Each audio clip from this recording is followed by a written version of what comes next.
A woman rides alone through Texas dust at noon. No escort, no explanation. Straight to the door of a man the whole town has quietly pitied for 11 years. She doesn't knock.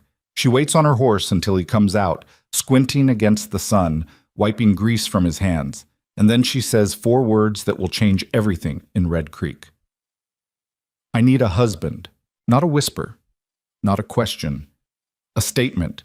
Calm and desperate at the same time, the way a person sounds when they've run out of every other option. Wade Mercer just stares at her. And somewhere across town, a sheriff with a badge and a bad temper is about to realize he just made the worst mistake of his life. If this story grabs you, stay until the end. Hit that like button and drop a comment telling me what city you're watching from. I want to see how far this story travels. The rooster at Wade Mercer's ranch had been dead for 3 years, but he still woke before sunrise out of pure habit. He lay on his back in the dark, staring at a ceiling he knew better than his own face in a mirror, listening to the sounds his property made at that hour. The low complaint of cattle settling in the pen, the creak of the windmill turning lazy in a breeze too weak to matter, the occasional pop of the old house contracting in the pre-dawn cold. He had memorized every one of those sounds, had nothing else to fill his ears with. He was 34 years old. He had been living alone since he was 23. Wade swung his legs off the bed and sat up in one motion, the way a man does when he stopped expecting sleep to be comfortable a long time ago. He pulled on his work trousers, his flannel shirt that had lost 2 buttons off the left cuff, his boots. He didn't light a lamp. He knew the floor. Outside, the sky was still black with a thin bruise of purple along the eastern ridge. He went to the well, drew water, splashed it on his face without ceremony. It was cold enough to sting. He didn't flinch. You stopped flinching at cold water around the same time you stopped expecting mornings to feel good. The work began. It always began. That was the one reliable thing about Wade's life. The work was always there, patient as stone, waiting for him. Feed the horses. Check the water line at the south pasture. Mend the section of fence that is gray gelding, a disagreeable animal named Coat, had been leaning against for the past week and would eventually collapse if not reinforced. Patch the trough that had developed a slow seep around the bottom fitting. Move 20 head of cattle from the east grazing to the north because the east was going dry. He did all of this mostly without thinking, his hands working while his mind stayed quiet. That was the discipline he had built over 11 years. A kind of deliberate emptiness. Not unhappiness exactly, just the practiced art of wanting very little so that very little was what he needed. The town of Red Creek was 4 miles east. He rode in twice a week for supplies and necessities. People there treated him decently enough.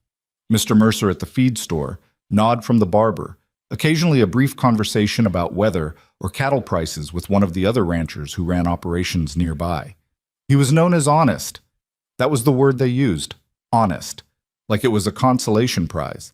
He had overheard a woman at Navarro's Mercantile tell another woman once, not knowing he was in the next aisle, that it was such a shame about Wade Mercer, such a good man, hard-working, but some men were just not meant to have a family.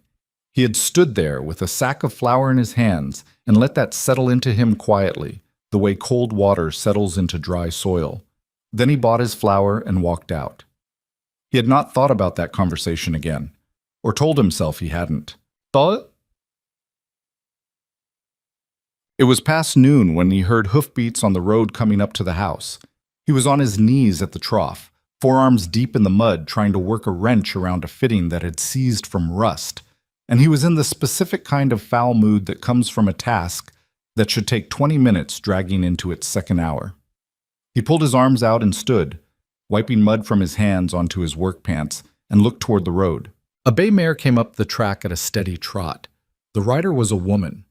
He didn't recognize her at first because of the hat, a wide-brimmed thing pulled low against the midday sun, but when she slowed the horse near the fence line and looked at him, he recognized her.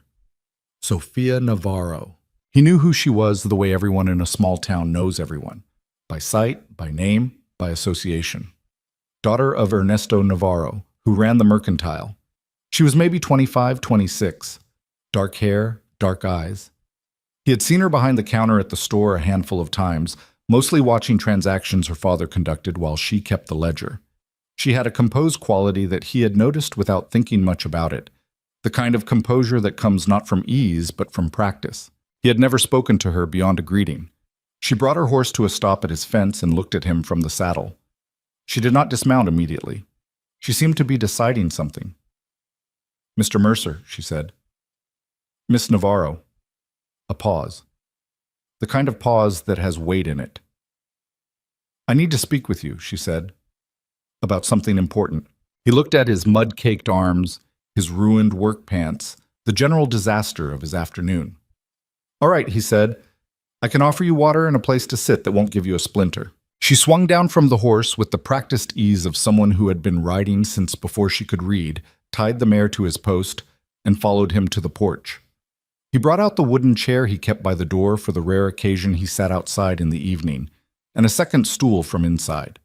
He pumped water from the kitchen well, poured it in 2 tin cups, and came back out. She was sitting very straight in the chair, hands in her lap, hat now removed and held between her fingers. Her hair was pinned up at the back of her neck. She looked like someone about to say something she had rehearsed, and he got the distinct impression she was hoping the rehearsal held. He sat on the stool and handed her the cup. "Thank you," she said, and didn't drink it. He waited. "I'll be direct with you," she said, "because I think you're a man who would prefer that." "Generally." She looked at him steadily. "I want to ask if you'd consider marrying me." The afternoon held very still for a moment. The windmill turned. A crow called somewhere over the pasture. "That's direct," he said. "I told you I would be." He looked at her. She looked back. Neither of them looked away, and he noticed that her composure, the steady quality he had associated with her from a distance, was real. She wasn't performing calm.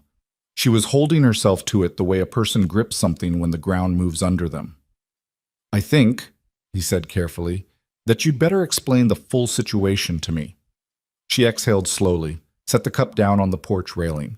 "My father's business," she said. "You know it, the mercantile. I shop there. For the past 4 years, Sheriff Rourke has been taking money from my father, every month.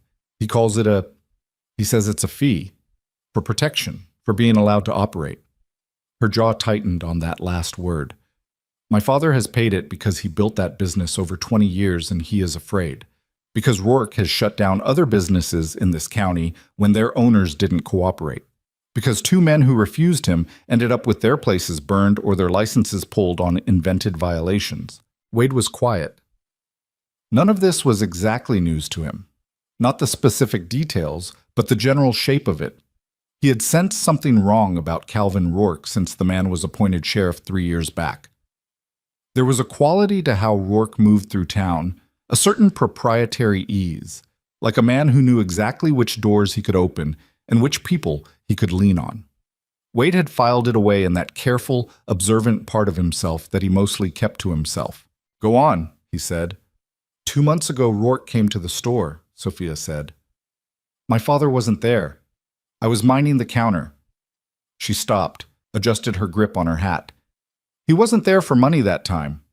The way she said it made the temperature drop a few degrees. "He was there for me." She said it without decoration, without drama, just as a plain fact, and somehow that made it worse. Wade watched her face and saw the very precise effort she was making to maintain that composure, and he felt something shift in his chest. Not pity exactly, because she was not asking for pity, but a kind of clear-eyed anger that settled into his bones and stayed. "He didn't," she said, then stopped, started again. "He didn't do anything. I was not alone, but he made it clear." She looked at her hands. "He said a woman like me shouldn't have to work in a shop. Said he could make my life very comfortable. Said my father's business troubles could disappear overnight if I was willing to be reasonable." The word reasonable came out like something that had a bad taste. "I told him no," she said. "He smiled like I'd said something amusing and told me to think on it." She looked up at Wade. "He came back 2 weeks later. My father was there that time. Rourke behaved perfectly, courteous. But he looked at me across the counter the entire time, and I knew exactly what he was saying without saying it." She drew a slow breath. "My father doesn't know what Rourke said to me when we were alone. My father would do something rash and Rourke would destroy him. Maybe worse." "So you've been carrying this alone," Wade said. "I've been thinking," she corrected quietly. "There's a difference." He acknowledged that with a slight nod. I can't leave, she said. My mother passed 5 years ago. My father is the only family I have, and this business is everything he has. I can't convince him to leave without telling him why, and if I tell him why, she shook her head. So I thought about what would actually stop Rourke. What kind of obstacle would make him calculate that I was not worth the trouble?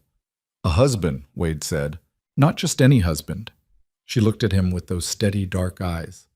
A man Rourke would actually have to think about before he moved against. A man with land, with a reputation for honesty that the town respects. A man who is not afraid of conflict and who is not indebted to anyone. A pause. I've been watching how people talk about you, Mr. Mercer. For a man who keeps to himself, you have a very particular reputation. Wade was quiet for a moment. You've thought about this carefully, he said, for 6 weeks. And what exactly are you proposing, the arrangement? She was ready for that question. A legal marriage. My presence here would give your ranch some practical advantages. I can keep accounts, which I understand are not your strongest skill. No offense meant. None taken. They're not. I can cook. I can manage a household and assist with calving season and other operations. I'm not fragile and I'm not useless. In return, I need the legal protection of a husband's name and whatever practical protection that provides against Rourke. She held his gaze. I want to be honest with you. I am not in love with you. I don't know you well enough for that. I'm not asking for romance. I'm asking for a partnership and for your protection, and I believe I can offer you something real in return. She stopped. He looked at her for a long moment. One question, he said. All right.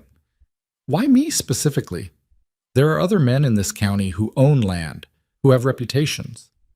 Something shifted in her expression, barely, just a slight adjustment at the corners of her eyes. Because, she said, you've shopped at my father's store for years, and you have never once been rude, impatient, or condescending to me or to him.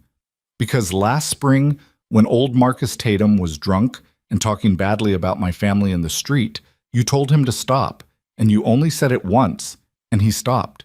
She paused. And because I think you are lonely enough to understand what it means to want something real rather than something easy. That landed somewhere close to center in him. He didn't show it, but she might have seen something in his face anyway, because she added quietly, I'm sorry. That was too much. No, he said. That was honest. He looked out at the pasture for a moment. You want an answer now? I'd rather have an honest answer later than a hasty one now. He nodded slowly. Then he looked back at her. Come back tomorrow morning. I'll have one for you. She stood, picked up her hat. Thank you for listening. You did the hard part, he said. I just sat here. She almost smiled at that. Not quite, but almost. He watched her ride back down the road until the dust settled behind her. Then he sat on the porch steps for a very long time. He did not sleep much that night. He sat at the kitchen table with a lamp going, a cup of coffee that went cold without him drinking it, and he thought, not in spirals, not in anxious loops, but in the deliberate, methodical way he thought about anything that required serious consideration, laying it out like pieces of fence, checking each one, deciding what was sound and what needed to be replaced. The risks were clear. Rourke had a badge and 4 deputies and a grudge against anyone he considered a challenge to his authority. Marrying Sophia would put Wade directly in that line of sight. There was no version of this where Rourke simply accepted it and moved on. Wade understood that about men like Rourke instinctively. They didn't retreat. They escalated. He thought about the cattle in the south pasture. He thought about the fence line he'd spent 3 years improving. He thought about the work he had put into this land and what it would mean if a corrupt sheriff decided to make it his business to dismantle it. He thought about Sophia Navarro sitting very straight in a wooden chair with her hat in her hands, saying, I'm not asking for romance, with the steady voice of someone who has already given up a thing she might have wanted once, in order to deal with what was actually in front of her. He thought about the look on Rourke's face the few times he had seen the man in town. That particular look of a man who believed he had solved the problem of other people and figured out exactly how much pressure to apply and where. He thought about what the woman in Navarro's mercantile had said. Some men are just not meant to have a family. He got up, poured the cold coffee out, and went to bed. He had made his decision. He just needed morning to deliver it properly. She came at 8 o'clock, same bay mare, same straight-backed riding posture. He was waiting on the porch. "Yes," he said, before she'd fully dismounted. She paused with one foot out of the stirrup and looked at him. "Just like that?" she said. "I thought about it all night. Answer's yes." She finished dismounting, tied her horse, walked to the porch, stood in front of him. "I want you to understand," she said, "what you'd be walking into. Rourke will come after me." "Yes. He'll try to discredit me, probably try to damage the ranch. Almost certainly. He won't stop at a warning." "No," she said. "He won't." Wade looked at her evenly. "Then I should tell you something too." "All right. I've had my own reasons to watch Rourke for about a year now. He's put pressure on a couple of the smaller ranchers east of town. Nothing as serious as what he's done to your father, but the same shape. I've been paying attention." Her eyes sharpened slightly. "What does that mean?" "It means," he said carefully, "that if you and I are walking into this, I'm not walking in empty-handed. I've been keeping a record. Dates, names, what I've witnessed, and what others have told me directly." He looked at her steadily. "I was going to need a reason to act on it eventually. Seems like you just gave me one." For a moment she simply looked at him, then she said, "You were already building something." "I was building what I could build alone," he said, "which has limits." She was quiet. He watched her process that, adjust for it. "We should discuss terms," she said at last. "Practical terms." "We should," he agreed. "Come inside. I'll make fresh coffee and we can talk like adults." They went inside. They talked for 2 hours. Not all of it was comfortable. She told him what her father would need to hear, that this was Wade's idea, that he had approached her, because Ernesto Navarro was a proud man who would not accept his daughter proposing a marriage of convenience on his behalf. Wade agreed without hesitation. He had dealt with proud men before. He understood it. She asked about the ranch's finances, directly and without embarrassment. He told her equally directly, modest but sound. The cattle operation was sustainable. The land was paid off. He carried no debt. She listened and nodded and didn't express either relief or judgment. And he found he respected that. He showed her the spare room. It was mostly used for storage. She looked at it, said it would be fine, and did not make any particular comment about the arrangement itself. Neither did he. There were things that didn't need to be said when practical people were being practical. "I'll need a week," she said as she was leaving, "to prepare my father, to handle the things I need to handle." "Take what you need." She was at her horse. She looked back at him. "I want you to know," she said, "that I don't take this lightly. What you're doing." "Neither do I," he said. "That's why I said yes." She held his gaze for a moment. Then she nodded, once, the way you nod when words have done everything they can. He watched her ride away again. This time, the dust behind her felt different. The word got to Red Creek before Sophia had even reached her father's house.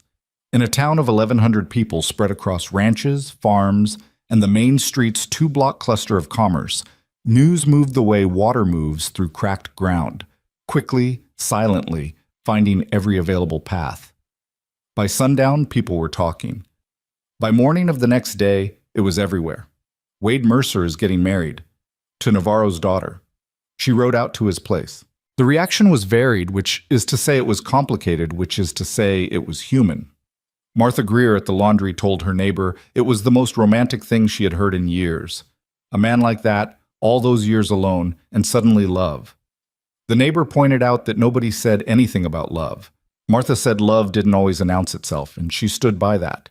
Thomas Aldridge, who ran the second largest cattle operation in the county and had occasionally had conversations with Wade about grazing rights and water access, heard the news and felt something that surprised him, an uncomfortable admixture of gladness and envy. He had always thought well of Wade Mercer. He told his wife the man deserved some happiness. Benny Polk, who worked mornings at the feed store and spent his evenings drinking at the Red Creek Saloon and was constitutionally unable to let any piece of information pass through him without an editorial, told anyone who'd listened that he didn't understand it. Sophia Navarro was a beautiful woman. She could have anyone. Why some dried-up loner rancher? His opinion was received with the usual weight given to Benny Polk's opinions, which was very little. And in the sheriff's office on the east end of Main Street, Calvin Rourke sat behind his desk and listened to his deputy, a young man named Hector Flas, who was eager to please and slightly afraid of his employer, deliver the information. Rourke did not react immediately. He had the controlled quality of a man who had learned that the first reaction was usually the wrong one. He sat with his fingers laced on the desk in front of him and looked at a point somewhere past Hector's shoulder and thought. "Mercer," he said. "Yes, sir." "Wade Mercer." Out on the old Prescott Road. Rourke knew who Wade Mercer was.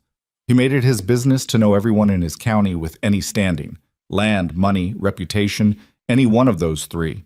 Mercer had all three in modest measure. More relevantly, he had a reputation for a quality Rourke found deeply irritating in other men. He was not afraid, not loudly brave, not the performing type of courageous, just not afraid. Rourke had seen it in the man's eyes the handful of times they'd spoken. That level gaze, that deliberate calm. It was the look of a man who had done the math on his own life and decided he could afford to be honest. Men like that were a problem. They didn't respond to the usual pressures. "When?" Rourke asked. "Don't know exactly when the wedding is, sir, just that it's set." Rourke nodded slowly. "All right," he said. "That's all, Hector." Hector left.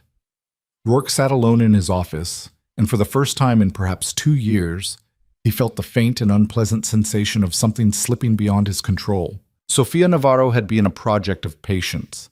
He had not rushed it, had not pushed too hard too fast, because he understood women like her, proud, composed, family loyal.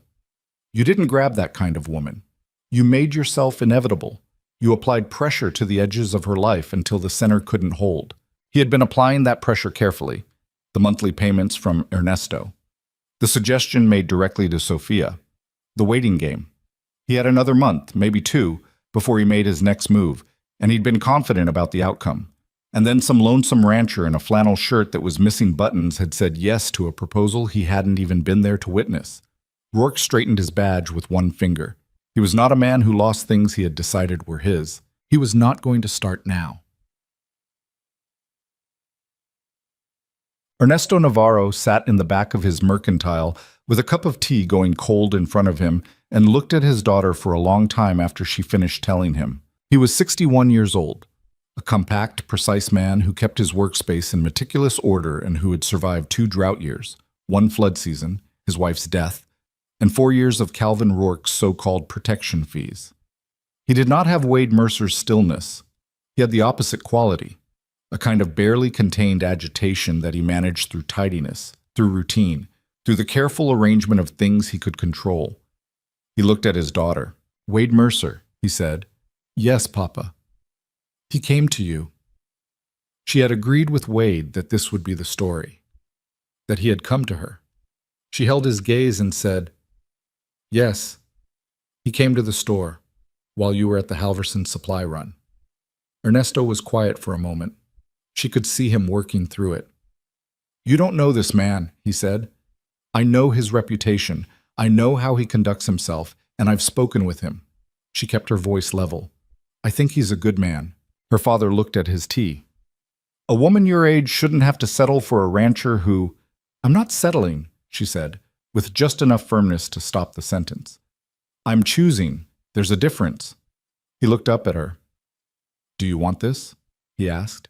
It was the question underneath all the others, and he asked it with the directness of a man who loved his daughter imperfectly but genuinely. She thought about Wade Mercer sitting on a porch stool with mud on his arms, listening to her without interrupting, without flinching, without making her feel either pitiable or foolish. "Yes," she said. Her father was quiet for another long moment. "He's honest," he said at last, less as a question than as a man going through what he knew. "People say so. He's never given me any trouble. Pays what he owes." Ernesto picked up his tea, found it cold, set it back down. "He comes in twice a week. Always says please and thank you." He paused. "Your mother would have opinions about whether that's enough.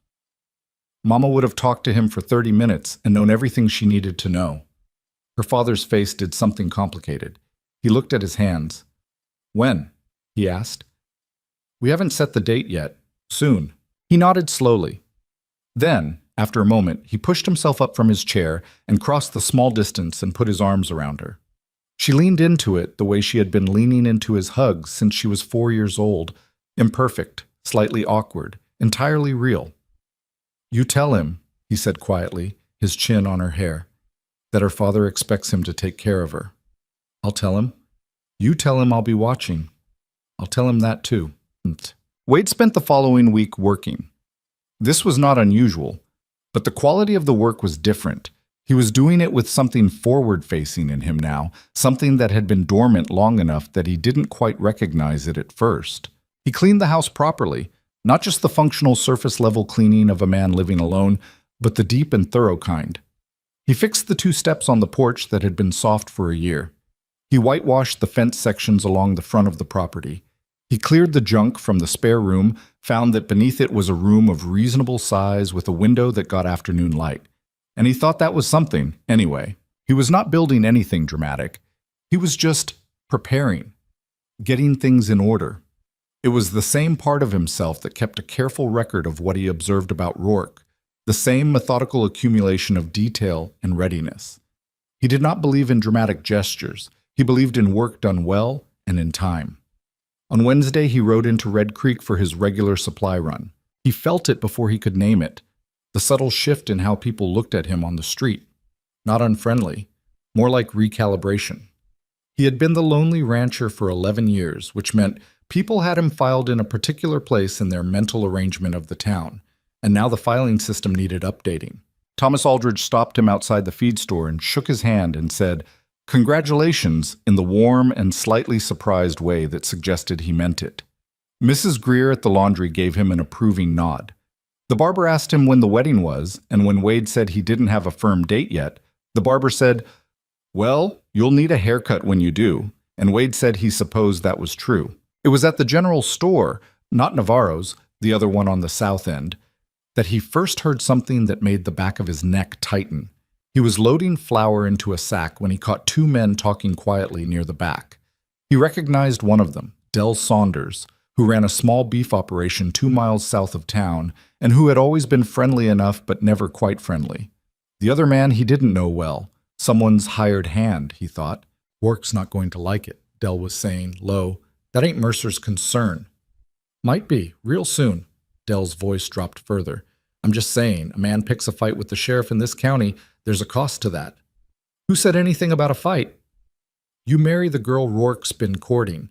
That's a fight whether you start it or not." There was a pause. Wade kept loading flour, keeping his movements easy and unhurried. "Mercer seems like a stubborn type," the other man said. "Yeah," Del agreed. "That's what worries me." Wade finished loading his sack and walked to the counter, paid for it, and left without engaging with what he'd overheard. He tied his supplies to coat, his disagreeable gray gelding, and stood for a moment on the street. Across the road, the sheriff's office sat with its single hitching post and its small square window facing the street. The window's curtain was closed. Rourke's horse wasn't at the post. Wade looked at that office for a moment. He thought about the journal he kept at home, tucked under the loose floorboard beneath his bed. 4 months of dates, names, observations. A rancher east of town named Pierce who'd told him about Rourke's men moving his cattle markers. Another man, a miller named Voss, who'd been threatened with a fire inspection for refusing to pay. What he himself had seen one night when Rourke's deputy Flass had leaned on old Marcus Tatum, who owed the saloon money that somehow ended up connected to the sheriff's office. Not enough. It was a start, but it wasn't enough. He had always known that. He was going to need more. He was going to need people willing to speak. He untied coat and swung up into the saddle, one thing at a time. Chet. The wedding was set for 6 weeks out, which was not as much time as either of them might have wanted, but more than they had expected to be comfortable with. Sophia came to the ranch 3 times in those weeks, each visit longer than the last. They talked about practical things mostly, the household, the accounts, how calving season worked, what her days would look like once she was living there. She had a directness to her that he found genuinely restful, which was not a thing he expected to find in another person. She did not fill silence with unnecessary words. When she had something to say, she said it. And when she didn't, she was quiet, and that turned out to be a quality he valued more than he had known. On her second visit, she brought his accounts ledger from the past year and went through it without asking, just sat at the kitchen table and went through it page by page. Then she looked up and said, "You've been overpaying at the feed store. $14 over the year." "I know," he said. "Henderson's arithmetic is not his strongest skill. Have you told him?" "I've corrected him each time it happens. He apologizes. Then it happens again." She looked back at the ledger. "I'll handle Henderson." Something about the matter-of-fact certainty of that made him want to smile. He didn't, quite. But it was close. On her third visit, she asked him about the journal. They were sitting on the porch in the late afternoon, and she asked the question in the same tone she might ask about a fence repair, just a practical inquiry into the status of something that mattered. "How much do you have?" she said. "Enough to interest someone who was already inclined to look into it," he said. "Not enough to compel someone who wasn't." "What would make it enough?" "More voices than mine," he said. "People who've been directly harmed and are willing to say so to someone with authority." He looked out at the pasture. "The problem is that Rourke has done a thorough job of making people afraid to speak." "Who would listen?" "If you found a way to bring this forward." "A circuit judge," he said. "Not the county judge. Harmon's in Rourke's pocket, or afraid of him, makes no difference which. But Judge Ambrose out of Laramie has been on the circuit through this district for years. He's retired now, but I wrote to him last month.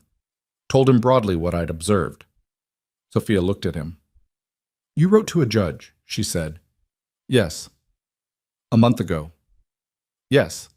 She looked at him a moment longer. "Before I came to you." "I told you I was already building something." She was quiet for a moment. Then she said, "Did he write back?" "Last week." He paused. "He's interested. He said if I could provide specifics and if other parties were willing to speak, he would make himself available." She absorbed this slowly. "So we need witnesses," she said. "We need people with enough courage and enough grievance," he said. "Which is the same thing, more or less." She looked out at the pasture, at the long, slow light of a Texas afternoon going golden over dry grass. "My father," she said, "has 4 years of payments he made to Rourke. He kept records because he keeps records of everything. Amounts, dates." She paused. "He thinks he kept them in case he needed to protect himself. He doesn't know yet that they might protect all of us." Wade looked at her. "Has he agreed to that?" "He doesn't know I'm asking yet." She met his gaze. "I'll talk to him." He nodded slowly. "There's a risk," he said. "Once Rourke understands what's happening, he'll move against you," she said. "Against us." "Yes." "Then we need to move first," she said. "Or at least be ready when he does." The sun was getting low. The windmill threw a long shadow across the yard. Wade thought about 11 years of mornings starting before light. 11 years of work done without anyone watching. 11 years of building something solid and steady. And, "Sophia," he said. "Yes. I want you to know, this isn't only strategy for me. This—" He stopped, started again, more careful. "I want this to work. Not just the Rourke situation. I mean, the rest of it. I know you said it wasn't about romance, and I'm not saying it is. I'm just saying I'd like to actually know you as time goes on." She looked at him for a long moment. Her expression was not soft, exactly, but it was open in a way that it hadn't been on that first afternoon. "I'd like that too," she said quietly. Neither of them said anything else about it, but something settled between them, something that had been slightly unsettled before, and the porch, and the fading light, and the sound of the windmill all felt a little different after that. 6 days before the wedding, a rancher named Pierce rode out to Wade's place. Pierce was a broad man in his early 50s, weathered the way men get weathered when they've lived outdoors their whole life, with the specific kind of squinted eyes that came from too many years reading the horizon. Wade had known him slightly for years. They had exchanged the nods and brief words of men who share a county and a livelihood, but not a social circle. Pierce dismounted at the gate and stood there. "Heard you're getting married," he said. "That's right." Pierce looked at the ground, looked at his hat in his hands. "I also heard you've been putting things together about Rourke." Wade didn't confirm or deny. He waited. Pierce looked up. 2 years ago, he said, Rourke's deputies moved my grazing boundary markers, gave my east pasture to a man named Curtis, who's been cooperating with Rourke's arrangement.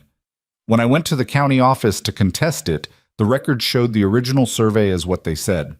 The original survey. He shook his head slowly. They'd changed the records. Wade was still. I couldn't prove otherwise because the evidence was gone, Pierce said. I ate the loss. Been eating it. He cleared his throat. I kept my own copies of the original survey. My wife made me keep everything, God bless her. I've still got them. Mr. Pierce, Wade said carefully. I'm not asking anything from you, Pierce said. I'm just telling you I've got paperwork. And I know 2 other men who have similar situations who I think would talk if someone put things in motion. He paused.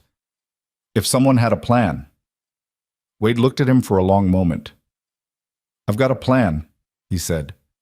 Pierce studied his face.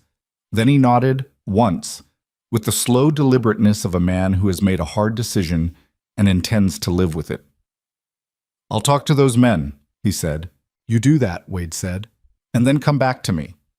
Pierce put his hat back on, mounted his horse, turned to go, then stopped and looked back. Mercer, he said, what you're doing with that woman, with all of this? He stopped, seemed to find the right words. Not many men would. Not many men had the reasons I have, Wade said. Pierce rode away. Wade stood at the gate and watched him go. Inside the house, under the loose floorboard, the journal waited. It was getting heavier by the day. The wedding was on a Saturday. It was not a grand affair, and neither of them wanted it to be. The ceremony was held at the courthouse with Judge Henley presiding, a small, efficient man who had married 100 couples in that same room and had learned to read which ones wanted the short version. Wade and Sophia wanted the short version. Ernesto Navarro stood to Sophia's left in his good suit, the one he saved for occasions that mattered, and he kept his chin up the whole time with the particular stiff dignity of a man fighting emotions he had decided were private. There were 8 people in the room, that was all. Wade wore a clean shirt, his best one, which had all its buttons, and had gotten the haircut the barber had promised him. He stood at the front of that small room and watched Sophia walk the 10 feet from the door to his side, and he thought she looked like a person who had made a decision and was walking into it with both eyes open. He respected that more than he could have explained. She wore a pale blue dress that he later learned had been her mother's, taken in at the waist. When the judge asked Wade if he took this woman, Wade said, I do, in the same plain voice he used to answer most questions. And Sophia said the same, and then it was done, and they were married, and the 8 people in the room clapped, and Ernesto Navarro pressed his lips together and looked at the ceiling for a moment. Afterward, on the steps of the courthouse, Ernesto pulled Wade aside. He was not a tall man, but he had a way of standing that made him seem larger than he was. You understand, Ernesto said quietly, in the direct way of a man who didn't believe in elaborate speeches, that she is not easy to know. She holds things close. I've noticed, Wade said. Her mother was the same. It is not coldness. It is... Ernesto searched for the word. She protects what matters. You will have to earn the inside of it. I understand. Ernesto studied him for a moment with dark eyes that had seen a good deal of life. Good, he said. And that was it. He shook Wade's hand once, firmly, and went back to his daughter. They drove back to the ranch in Wade's wagon with Sophia's 2 trunks loaded in the back. It was mid-afternoon. The road was dry. Neither of them said much. There was a quality to the silence that wasn't uncomfortable exactly, more like 2 people who had agreed on a direction and were simply in the process of moving. The spare room is yours, he said at one point. I know, she said. Another stretch of quiet. I moved the storage to the barn, he said, got rid of what wasn't worth keeping. I saw, on my last visit, he nodded. She looked at the road ahead. When they pulled up to the ranch, she got down from the wagon before he could offer a hand, not rudely, just efficiently, the way she did most things. And she stood in the yard and looked at the property for a moment. The whitewashed fence, the patched porch steps, the windmill turning in a moderate afternoon breeze. It's a good piece of land, she said. I've tried to treat it that way. She picked up one of her trunks herself. He took the other, and they carried them inside, and the ranch that had belonged to one person for 11 years began, in the most quiet and mundane way possible, to belong to two. That night he heard her moving around in the spare room for a while before it went quiet. He lay in his own room and looked at the ceiling in the dark, and felt the strangeness of hearing another person's sounds in the house. Not unpleasant, just strange, like a word in a language you're only beginning to learn. He was asleep before he could think much more about it. The next morning she was up before he was. He came out of his room to find coffee already made and a pan of eggs on the stove that were not burned but were, he would say diplomatically, enthusiastically cooked. She was sitting at the table with his accounts ledger open and a piece of paper beside it where she had been making notes. She looked up. "I found a second discrepancy," she said. "From Henderson 6 months ago, $4. He poured himself coffee, sat down, looked at her notes. "You were up early," he said. "I'm always up early." "So am I." "I know, I heard you." She looked back at the ledger. "I'll go see Henderson this week." "He's not a bad man," Wade said, "just careless." "Careless with other people's money is bad enough," she said, not harshly, just plainly. "Eat your eggs." He ate his eggs. It was, he would think later, the most ordinary morning he had spent in years. And ordinary, he was discovering, was something he had badly underestimated. The problem arrived on the fourth day. Wade came in from his morning work to find Sophia on the porch, standing very still, looking at something on the ground at the base of the steps. He came around to see what it was. A dead crow, laid deliberately, not fallen, wings spread flat, placed with intention. He stood there for a moment. "Someone came in the night," he said. "Yes." He looked at the road. No tracks he could distinguish from the usual traffic. He looked at the surrounding fence line, at the pasture. Nothing visibly disturbed. "It's a message," he said. "I know what it is," she said.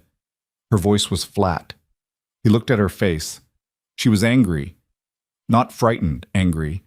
And he appreciated that about her. But he also saw beneath the anger something working hard not to become fear. "He's watching," she said. "He's always been watching," Wade said. "Now he wants us to know it." He picked up the crow with a rag and disposed of it. He did not make a great deal of it. He went back inside, washed his hands, and said to her, "Don't change anything you're doing." She looked at him. "He wants a reaction," Wade said. "He wants to see if you'll flinch, or if I will. If we change our behavior, he knows it worked. And if we don't? Then he has to escalate. And when he escalates, he makes mistakes." She considered that. "You've thought about this." "I've thought about men like him," he said, "for a while now." She was quiet for a moment, then, "All right." That was it. No more discussion. She sat back down at the kitchen table with the ledger, and he went back out to finish the fence work. The crow was the first thing. The second thing happened 8 days later. Wade rode out to the south pasture for the morning check and found the gate open. It was a solid gate, well hung, with a drop latch he had installed himself 2 years ago because the original latch had been inadequate. The drop latch was up. The gate was open, and 31 cattle were gone. He stood at that gate for a long time. He was not the kind of man who raged. He had learned at some early age, not from any particular lesson, just from the accumulation of life, that rage was expensive and usually bought you nothing worth having. He stood there and breathed and let the fact of it settle into him, and then he started thinking. He rode the perimeter, found tracks heading northeast, multiple horses, moving cattle by night. The trail went toward the Curtis property, which was the parcel that Curtis had acquired from Pierce's disputed boundary. Wade recognized the irony without finding it particularly amusing. He rode back to the house. 31 head, he told Sophia. She set down her coffee. Rourke? His people, I'd guess. He won't have been there himself. What do you do? I go to the sheriff's office, he said, and I report a theft. She looked at him steadily. You know he's behind it, and you're going to report it to him. I need a paper trail. I need his signature on a report, something that shows the date, the complaint, what he said in response. He looked at her. If this goes where I want it to go, that paper becomes evidence. Sophia held his gaze. He could see her working through it. He'll deny it, she said. Of course. He might arrest you. On what charge? He'll invent one. He might. Wade said, "which is why I'd like you to ride to your father's and stay there until I come back. If I'm not back by evening, send word to Pierce." She stood up. "I'm not going to my father's," she said. "Sophia, I'll stay here with the rifle. Someone should be on the property." She met his eyes. "I can shoot." He looked at her. "Can you?" he said, not doubting exactly, just confirming. "My father taught me when I was 12. I'm better than average." She said it without any particular pride, just as fact. "Go report your cattle. I'll be here." He went. The ride into Red Creek felt different than it usually did. He was aware of being looked at. Not obviously, not rudely, but in that particular small-town way where eyes find you without people turning their heads. Word had gotten around about the wedding, about the crow on the porch, about the open gate on the south pasture. In a town this size, information moved like weather. He tied coat to the post outside the sheriff's office and went in. Rourke was behind his desk. He was a large man, not fat, but broad, with the kind of physical presence that took up more space than the body itself. Something to do with how he sat, how he held himself, like a man who had decided very early that the world owed him room. He had a face that would have been ordinary if not for his eyes, which were a pale gray that had an uncomfortably assessing quality, always slightly narrowed, always calculating.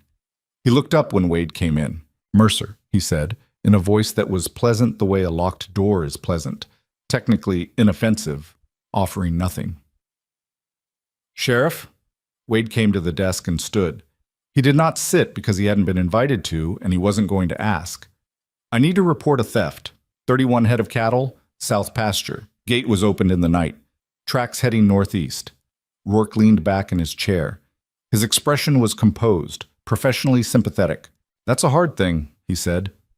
"Cattle theft. Happens more than people think out here. I'd like to file a report." "Of course."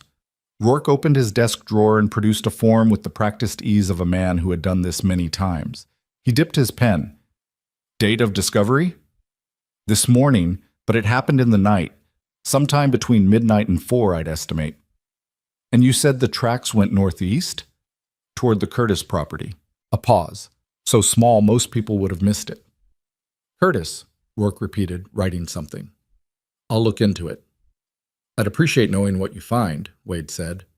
Rourke looked up from the form, those pale eyes resting on Wade's face with that measuring quality that probably made a lot of people uncomfortable. Wade held the look without difficulty. "You know," Rourke said, setting the pen down, "marriage is a big change for a man. New responsibilities. A wife." He let that sit for a moment. "How's the new Mrs. Mercer settling in?" "Fine," Wade said. "Good." Rourke smiled, a composed, careful smile. "Sophia's a fine woman. Her family's been part of this community a long time." The smile stayed where it was. "I'd hate to see anything disrupt that." "I'd hate that too," Wade said, in the same even tone. They looked at each other. It was the kind of conversation where everything that mattered was in the part that wasn't being said, and they both knew it, and they both knew the other knew it, and neither of them was going to change that by saying it plainly. Not yet.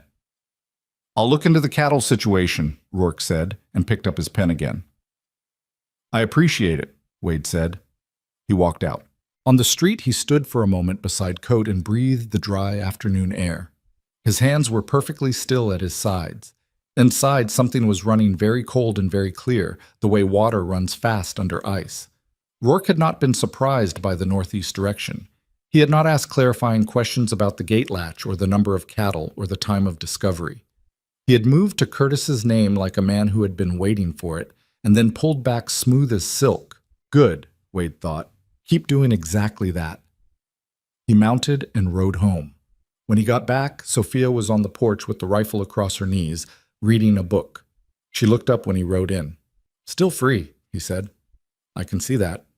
She stood, leaning the rifle against the wall. "How'd he take it?" "Like a man who already knew about it," Wade said. "He mentioned you." Her jaw tightened slightly. "What did he say?" "That you were a fine woman and he'd hate to see anything disrupt your family." He watched her face. "Standard intimidation, reminding me what he has access to." She was quiet for a moment. "My father's payments," she said. "I talked to him." "And?" He'll do it. She said it steadily, but he could hear the weight in it. What it had cost Ernesto to agree, the pride it required him to set aside. He wasn't easy to convince. He thinks cooperating with any official process means admitting something shameful. I told him that what's shameful isn't the pain, it's the man who made him pay. Wade nodded slowly. That's right, he said.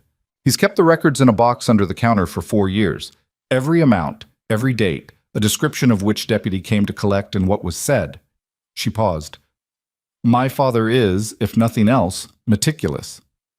4 years of documented payments, Wade said, and felt something shift in the calculation he'd been carrying.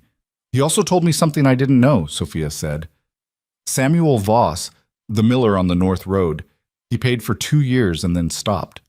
Last spring. I know about Voss. You know Rourke threatened him with the fire inspection. I know that. Did you know, Sophia said, that the night after Voss refused, someone broke into his mill and damaged the main grindstone? He spent 3 weeks repairing it. He never reported it because he knew who it was, and he knew reporting it would only bring more, Wade said. Yes. He looked out at the pasture.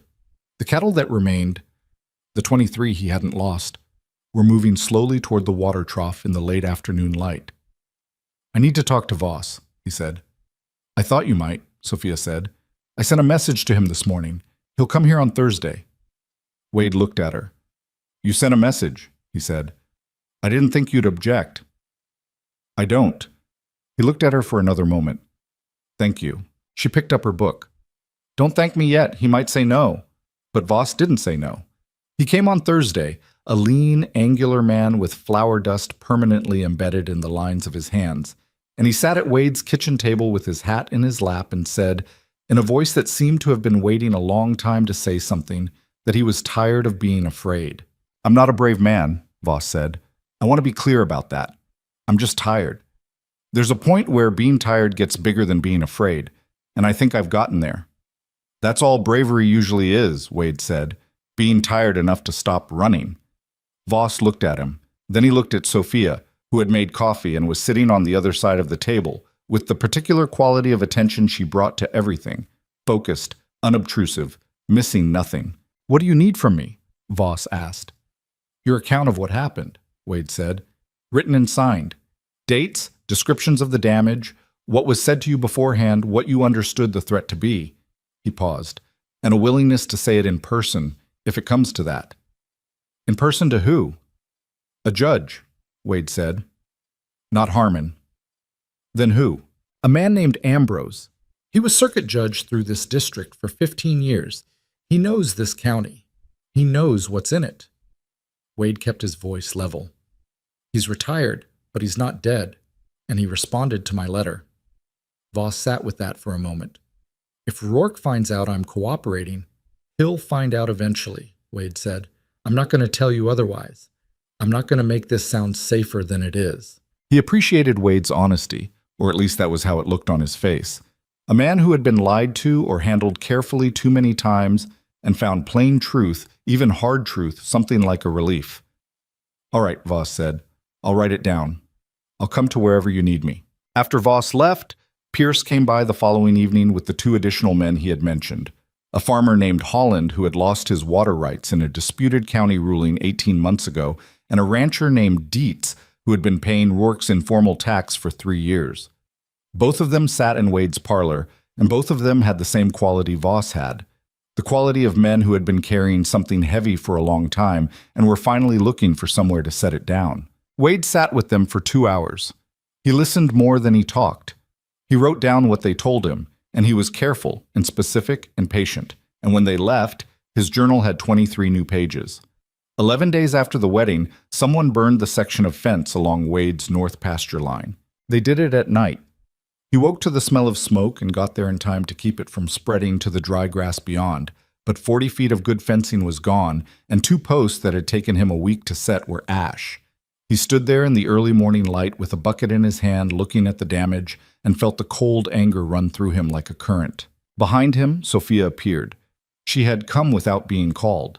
She stood beside him, looked at the burned fence, and said nothing for a moment. He's getting louder, she said at last. Yes. That means he's getting worried. That's one reading, Wade said. What's the other? That he's done calculating and he's moving to force the issue. He set the bucket down. Either way, it moves the timeline. She looked at him. How close are you? He thought about the journal. 23 new pages. Voss's written account. Holland's and Dietz's. Pierce's survey copies. Ernesto's 4 years of payment records, which Sophia had brought over in a neat box 2 days ago and which he had spent an evening reading with a mounting and very cold fury. Close enough, he said. Not as close as I'd like. What else do you need? He looked at the burned fence, looked at the pasture beyond it, where the remaining cattle were moving in the morning light, indifferent to the drama around them in the practical way of cattle. Rourke is going to make a move, he said. Something official, something that lets him use the badge. He'll try to charge me with something. The missing cattle is probably the setup. He'll claim I'm the thief, not the victim. Sophia's face changed slightly. He'll use his own crime to accuse you of it, she said. That's how it works. He controls the paperwork, the deputies, the county records. He can build a case out of paper and proximity. He turned to face her directly. When that happens, and it will happen, probably soon, that's when I move. That's when all of this goes public. You want him to make the accusation, she said. I want him to overcommit, he said. I want him in front of the town with his accusation and his evidence and his authority, and then I want to pull out the floor from under him. She was quiet for a long moment. That's a very narrow window, she said. I know. If something goes wrong, things will go wrong, he said simply. Something always does. The question is whether we've built something solid enough that the things going wrong don't bring down what matters. She looked at him. In the early morning light, with smoke still drifting off the burned fence line and the day's work not yet started, she looked at him the way you look at someone when you are deciding how much to trust them. Not whether, how much. Write to Ambrose again, she said. Tell him we need him here sooner than we planned. I was going to. Tell him it needs to be soon, she said, and tell him to come quietly. She turned and walked back toward the house to start breakfast. He watched her go, this woman who 3 weeks ago had been a familiar stranger and was now, in all the ways that practically mattered, his partner in something that could go very badly wrong. He looked back at the burned fence. He thought about what needed doing, and he began making a list in his head, the way he always made his lists, methodically, without panic, starting with the most urgent and working down. Rebuild the fence. Ride to Pierce and tell him to keep his men alert at night. Write to Ambrose. Check the south pasture gate before dark every evening. Find a way to warn Voss and Holland and Dietz without making them more afraid than they already were. And wait, because Rourke was going to come, and the only advantage Wade had was that he had been building quietly for a long time, and Rourke did not know how much he had built. He picked up the bucket and went to get the tools. The fence wasn't going to rebuild itself, and the work, as it always did, was waiting. Ambrose wrote back in 9 days. Wade read the letter twice at the kitchen table, then handed it to Sophia without comment. She read it standing up, the way she read most things, and when she was done, she set it on the table and looked at him. He's coming, she said, 3 weeks from Thursday. That's cutting it close. It's what we have. Wade folded the letter and put it in the inside pocket of his work jacket, where he kept the things that mattered. He said he'd arrive quietly, said he knows people in the county he trusts to arrange lodging that won't draw attention. Does he understand what he's walking into? I told him enough. Wade picked up his coffee. He's a careful man.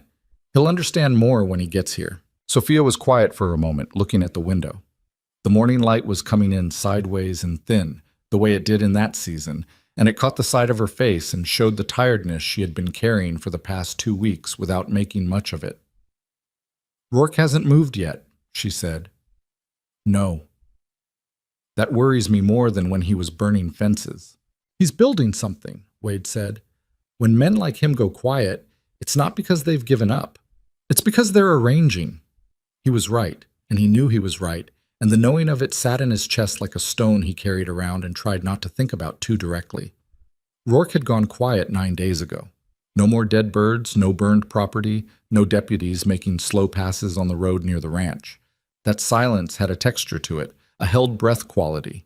2 days after the letter from Ambrose, Hector Flass came to the ranch. Wade saw him coming from the pasture, the deputy's gray horse distinctive at a distance, that particular lazy, loping trot Flass always rode at, like a man who was in no hurry because the badge gave him all the time he needed. Wade came in from the east fence and met him at the gate. Flass was 26, maybe 27. Not a bad young man fundamentally, Wade had always thought. Just weak in the specific way that made weak men dangerous, which was that he had attached himself to someone strong and borrowed that strength without examining what it cost. He had a round, youngish face that tried to look harder than it was. "Mr. Mercer," he said from the saddle. "Deputy, Sheriff asked me to bring you something." He reached into his jacket and produced a folded paper. "Official notice." Wade took it, unfolded it, read it once, slowly. It was a notice of investigation. Wade Mercer was hereby informed that the Red Creek County Sheriff's Office was conducting an investigation into suspected cattle theft in the county, and that Wade Mercer's property and records might be subject to inspection in connection with that investigation. He read it a second time. "He's accusing me," Wade said. "Flat, not a question." "It's just a notice of investigation," Flass said with the slightly rehearsed quality of someone repeating what they'd been told to say. "Doesn't mean any charges, just means you're part of the inquiry." "Into cattle theft?" "Yes, sir. My cattle were stolen." "That's..." "The sheriff is looking into all aspects of the situation." Wade looked up from the paper at Flass. The young deputy met his gaze for about 3 seconds before finding something interesting to look at somewhere past Wade's left shoulder. "Hector?" Wade said. "Sir? How long have you been working for Rourke?" A pause. "Going on 2 years. You grow up around here?" "Millfield, about 40 miles north." "Your family's still there?" Flass looked slightly confused by the direction. "My mother and my younger brother, yes." "Good people?" "Yes, sir. I'd say so." Wade nodded slowly, looking at the notice in his hand. "You tell the sheriff I received this," he said, "and I'll be looking forward to discussing it with him directly." Flass nodded, pulled his horse around, and rode back down the road. Wade watched him go and then stood at the gate for a moment in the thin morning air. So Rourke was building a case. Wade was the cattle thief. That was the shape of it. Rourke's men had taken his cattle, probably moved them to Curtis's property or somewhere else with cooperative management, and now the sheriff would produce them as evidence. Evidence that Wade Mercer had been hiding stolen cattle. The report Wade had filed would be reframed. Not a victim's report, but a preemptive attempt to establish an alibi. It was a workable frame.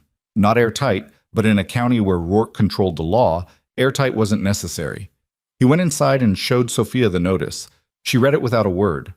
When she finished, she set it on the table with a precision that suggested she was controlling something.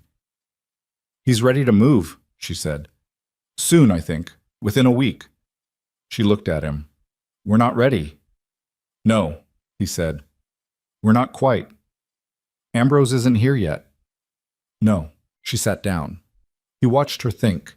That quality she had of visible but internal processing, working through a problem with the same methodical care she applied to the account's ledger. "We need to accelerate," she said. "I know." "The witnesses, Pierce, Voss, Holland, Dietz.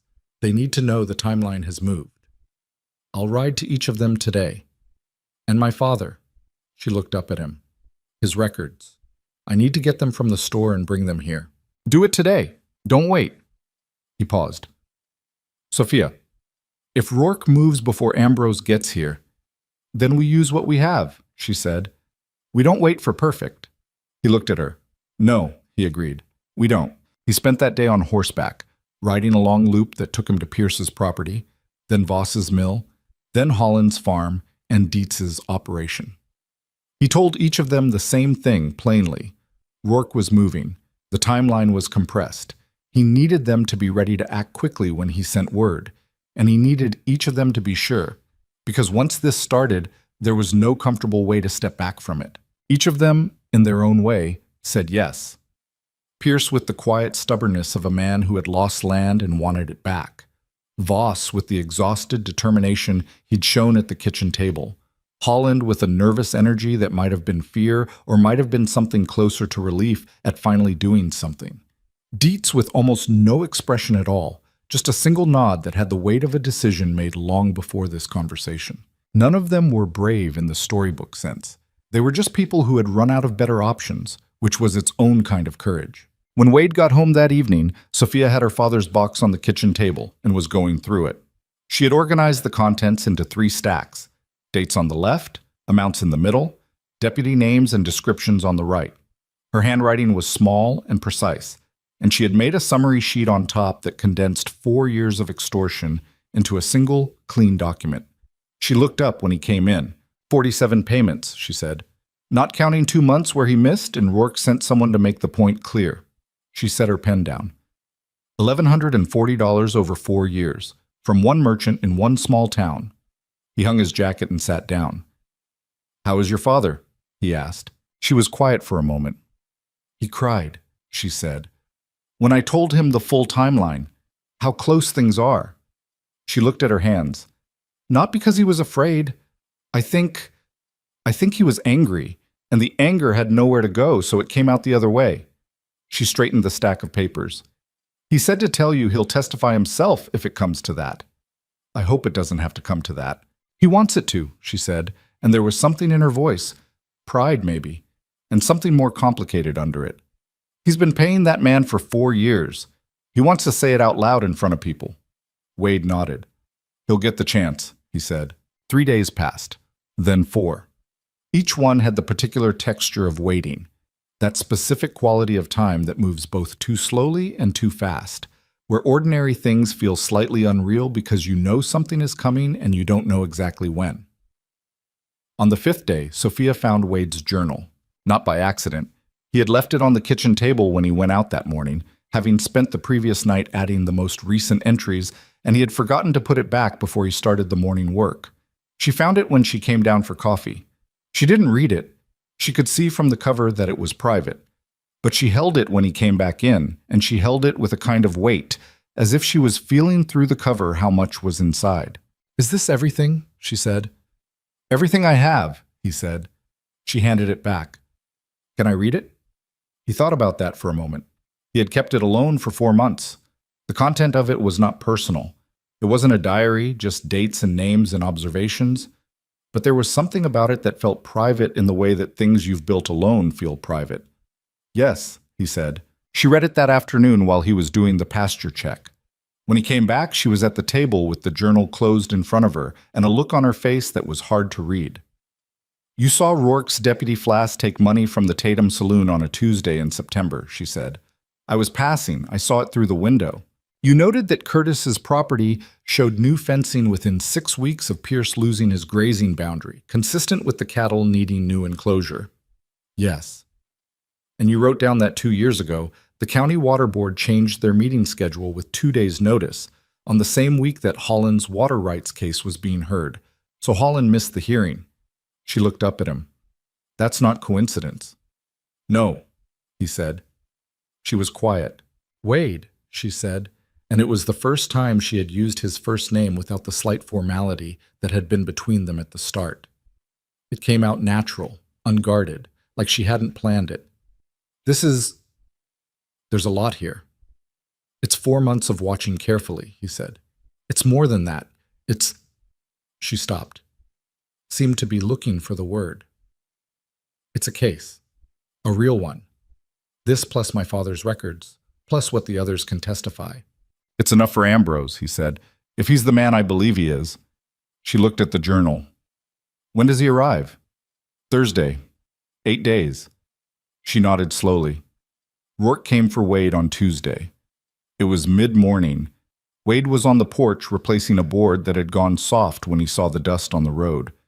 3 horses, moving at a deliberate pace. He set his hammer down and watched them come. He knew before they arrived. Rourke rode in front, Flass to his left. A third deputy named Cole, a quiet man who was broad across the shoulders and had the specific look of a man hired for physicality, on the right. Sophia appeared at the front door. Wade didn't turn to look at her, but he heard the door and knew she was there. Rourke reined his horse at the gate. He was in his good clothes, the ones he wore when he wanted to look official. His badge caught the morning light. "Mercer," he said, "we need you to come with us." What's the charge? Wade said. His voice came out even. Not friendly, not aggressive, just level. Cattle theft, Rourke said. We found your brand on cattle in the possession of 3 different parties in the county. Animals that those parties report acquiring through questionable means, tracing back to your operation. It was elegant, Wade had to admit. As a lie, it was elegant. His brand on cattle that Rourke's people had taken from his south pasture, now redistributed and producing witness statements that pointed back at Wade. 3 weeks of quiet preparation had produced something that looked, on its face, like evidence. That's not what happened, Wade said. I'm not asking what happened. I'm telling you you're under investigation and you need to come in. Under arrest? Rourke's jaw tightened slightly. Under investigation. I'm asking you to come voluntarily. And if I don't? Then I ask less politely. From the doorway, Sophia said, clearly and calmly, He'll come. Give us 5 minutes. Rourke looked at her. Something moved in his face. A complicated thing that he controlled quickly, but not quite quickly enough. 5 minutes, he said. Wade went inside. Sophia followed and closed the door. They stood in the kitchen. She was already moving. She crossed to the cabinet, opened the second drawer, and pulled out a sealed envelope he hadn't seen before. What is that? He said. I wrote to Ambrose 4 days ago, she said. I didn't tell you because I didn't want to argue about it. I told him we needed him in 6 days, not 8, and I explained why. She held the envelope out. He replied yesterday. He's already here. Arrived in Millfield 2 days ago. He's staying with a schoolteacher named Claire Hawes, who is apparently an old acquaintance. Wade stared at her.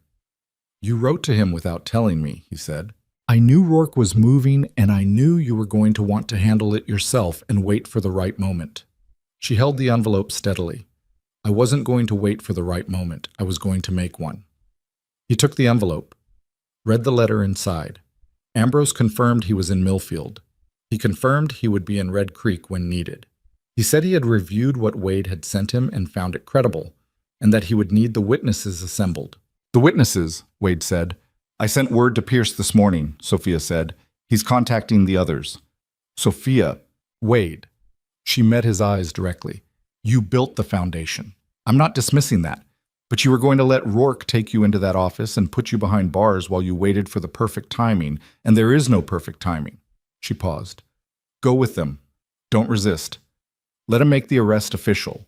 That's the paperwork we need, his official accusation, because that's what Ambrose needs to overturn. He looked at her for a long moment. You thought this through, he said, while you were doing the pasture check yesterday. He exhaled slowly. What do you need from me? He said. Tell me where the journal is. Under the loose board, bedroom, southeast corner. She nodded. And the primary copies of everything? Same place, wrapped in oilcloth. She looked at him steadily. I'll get them to Ambrose. Pierce will bring the others. You get Rourke to make it official and documented, and you stay steady in there. How long? He said. 1 day, she said. Maybe 2. And if something goes wrong on your end? She was quiet for a moment. Then, it won't. He looked at her. He wanted to say something that would convey what he was thinking, which was that this woman he had known for 6 weeks had just done in 4 days what he had been too stubborn to ask for help with in 4 months, and that he was not entirely sure what to do with that. He said, Be careful. You too, she said. He walked out the door and got on his horse and rode into Red Creek between 2 deputies and a corrupt sheriff, and he kept his hands loose on the reins and his face still and his mind working. The cell at the back of the Red Creek sheriff's office had 2 bunks and no window, and smelled of old straw and something unpleasant underneath it.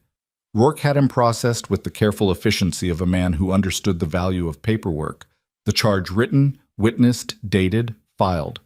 Wade watched all of this and made a point of reading everything he was shown and noting the specifics. He didn't argue. He didn't protest beyond necessary denials of the charge itself. Rourke came to the cell door after the processing was done. You want to tell me where the cattle went? Rourke said. I reported them stolen to your office 3 weeks ago, Wade said. You filed the report. I filed a report that you made. Doesn't mean I believe it. I understand. Rourke stood at the door with his hands in his pockets, studying Wade with those pale eyes. He seemed vaguely unsatisfied by Wade's composure, the way a man is unsatisfied when he lands a punch and the other person doesn't go down. Your wife's going to have a hard time managing that ranch on her own, Rourke said. My wife, Wade said, is capable of managing considerably more than that. Rourke's expression shifted slightly. Not much, but enough for Wade to know that Sophia's capability was something Rourke had perhaps miscalculated. I'll get you out of here in a day or two, Rourke said. Once the investigation's run its course, things should become clear. I imagine they will, Wade said. Rourke left. Wade sat on the thin bunk in the small cell and breathed the stale air and told himself to be patient. Patience was something he had in quantity. 11 years of it, at least. He sat with his back against the wall and kept his mind steady and thought about what Sophia was doing at this moment, who she was talking to, what she was moving.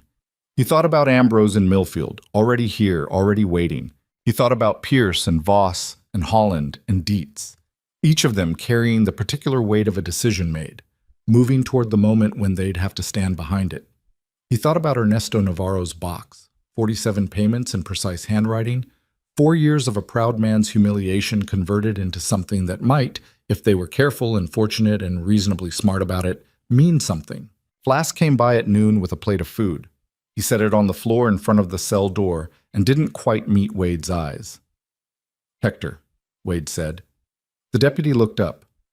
That thing you're helping him build, Wade said quietly. The case he's putting together against me. You know it isn't true. Flask said nothing. You know where those cattle actually came from. You know the fence on my north pasture didn't burn itself. He paused. I'm not asking you to do anything. I'm just saying you know. Flask picked up his hat, which he'd been turning in his hands. I just work here, he said. So did every man who ever looked the other way for someone bad, Wade said, without heat. That's usually how it works. Flask left without another word. Wade ate the food, which was bad, but not inedible, and went back to waiting. It was late afternoon when he heard it, the sound of voices outside, more than would normally cluster near the jail, a kind of building murmur, the low atmospheric pressure of something gathering. He stood on the bunk and looked through the single gap in the wall near the ceiling, not a window, just an air gap, and through it he could see a sliver of the street. People were congregating near the center of town. He could see backs, hat brims, the slow accumulation of a crowd. Something was happening. His jaw tightened. In the front of the office, he heard Rourke's chair scrape back, heard him say something sharp to Flask, heard the front door open. Wade got down from the bunk and sat. He had built what he could build. He had done what he could do. The rest of it was in other people's hands now, which was not a thing that came naturally to a man who had been doing everything alone for 11 years. He felt the urge to pace and resisted it. He sat with his hands on his knees and breathed and listened to the sounds of the town building towards something outside these walls. Sophia had said one day, maybe two. He looked at the ceiling of the cell, looked at the single gap of light. He could wait. The murmur outside built slowly, the way weather builds. Not all at once, but in accumulation, pressure finding pressure until the thing had weight. Wade heard it from the cell. He couldn't see much through the air gap, just that sliver of street and hat brims and the sense of bodies gathering, but he could hear the tone of it changing. It had started as a low curiosity, people drawn towards something without quite knowing what, and it was becoming something else, more deliberate, more charged. He heard Rourke cross the front office in 3 long strides, heard him say to Flask sharply, "What in hell is going on out there?" It wasn't a question. Flask said something too low to make out. Then the front door opened and closed, and Wade was alone in the back of the office with the sound of the town filtering through the wall. What was going on out there had started approximately 4 hours earlier, in the back room of Navarro's Mercantile. Sophia had gone straight from the ranch to her father's store after Rourke took Wade away. She had moved fast and without wasted motion, pulled the oilcloth package from under the bedroom floorboard exactly where Wade said it would be, taken the journal, taken the summary documents she had prepared from Ernesto's payment records, and ridden hard into Red Creek. She arrived at the Mercantile before noon and went in through the back. Ernesto was behind the counter when she came in. He took one look at her face. "He took him," Ernesto said. "This morning, 3 of them." Her father's expression did something she had not seen on it in years, a particular compression of the jaw, a stillness that was not calm but was the thing just before action. He untied his apron. "What do you need?" he said. "I need the wagon, and I need you to send the Halverson boy to get Pierce." "Already?" "Already." Ernesto was moving before she finished the sentence. Sophia sent 3 messages in the next 2 hours, one to Pierce via the Halverson boy, one to Samuel Voss at the mill via a rider she hired for 50 cents, and one to a woman named Claire Hawes in Millfield that said only, "He is in custody. Today, if possible. SM." Then she sat in the back room of her father's store and organized everything one more time, laying it out on the work table with the same systematic precision she brought to the accounts. The journal went first, Wade's 4 months of dated observations, each entry in his plain, unhurried handwriting. Then Ernesto's payment records, her summary sheet on top. Then the copies of Pierce's original survey documents that disputed the boundary change. Then Voss's written account of the damaged millstone, signed and dated. Holland's water rights documentation. Dietz's record of payments, less organized than her father's but no less real. She looked at it all spread across the table. It was, she thought, enough. It had to be. Pierce arrived an hour later, still dusty from the ride. Voss came 20 minutes after that, and then Holland and Dietz together, having apparently run into each other on the road coming in. They stood in the back room of Navarro's Mercantile and looked at the table and at Sophia, who stood at the head of it. "Rourke arrested my husband this morning on a fabricated cattle theft charge," she said. "He's in the jail now. The charge is built on cattle that Rourke's own people took from our south pasture and redistributed to look like evidence." She paused. "This is the moment we planned for. I know that's frightening. I know some of you are calculating right now what this costs you. I'm not going to tell you there's no cost." Nobody said anything. "But I'll tell you this," she continued. "Rourke arrested my husband because he's afraid. Men who aren't afraid don't arrest people. They don't burn fences. They don't move boundary markers in the night and falsify county records. They don't take money from shopkeepers for 4 years." She let that settle. "He's afraid because of what's in this room right now, because of what each of you put your name on." Pierce looked at the table. Then he looked up. "What do you need us to do?" "I need you to be willing to stand in the street and say what you know. Not in a courtroom. Not yet. In the street, in front of the town, where Rourke can't control who's listening." She looked at each of them in turn. "And I need Judge Ambrose to be there when you do." "The judge is in Millfield," Voss said. "He was," Sophia said. "He may not be anymore." She was right. Ambrose arrived in Red Creek at 2:30 in the afternoon in a plain buckboard driven by Claire Hawes, who was a compact, gray-haired woman with the no-nonsense bearing of someone who had taught school for 30 years and found most things in life less alarming than a room full of 8-year-olds. Ambrose himself was 71, which was older than Wade had expected from the letters. A lean, dry-looking man with white hair and careful eyes behind wire-rimmed glasses, wearing a plain brown suit that gave no indication of his former office. He looked like someone's grandfather on a visiting trip. He looked like nobody important. That was, Sophia understood immediately, entirely intentional. She met them at the livery on the south end of Main Street, away from the foot traffic. Ambrose got down from the buckboard with the careful deliberateness of a man whose joints had opinions about Texas weather, and he shook her hand with a firm, dry grip. "Mrs. Mercer," he said, "your letter was persuasive." "My husband's journal is more so," she said. "I have it here." She had it in a leather satchel. She gave it to him right there, along with the summary documents, and he stood in the livery doorway and read with the focused efficiency of a man who had spent 40 years distilling complex situations into essential facts. He asked 2 questions. Both were specific, and both showed he had already understood the larger shape of things from Wade's earlier letters. "The witnesses are assembled," he said, "in my father's store. 5 of them, with documentation.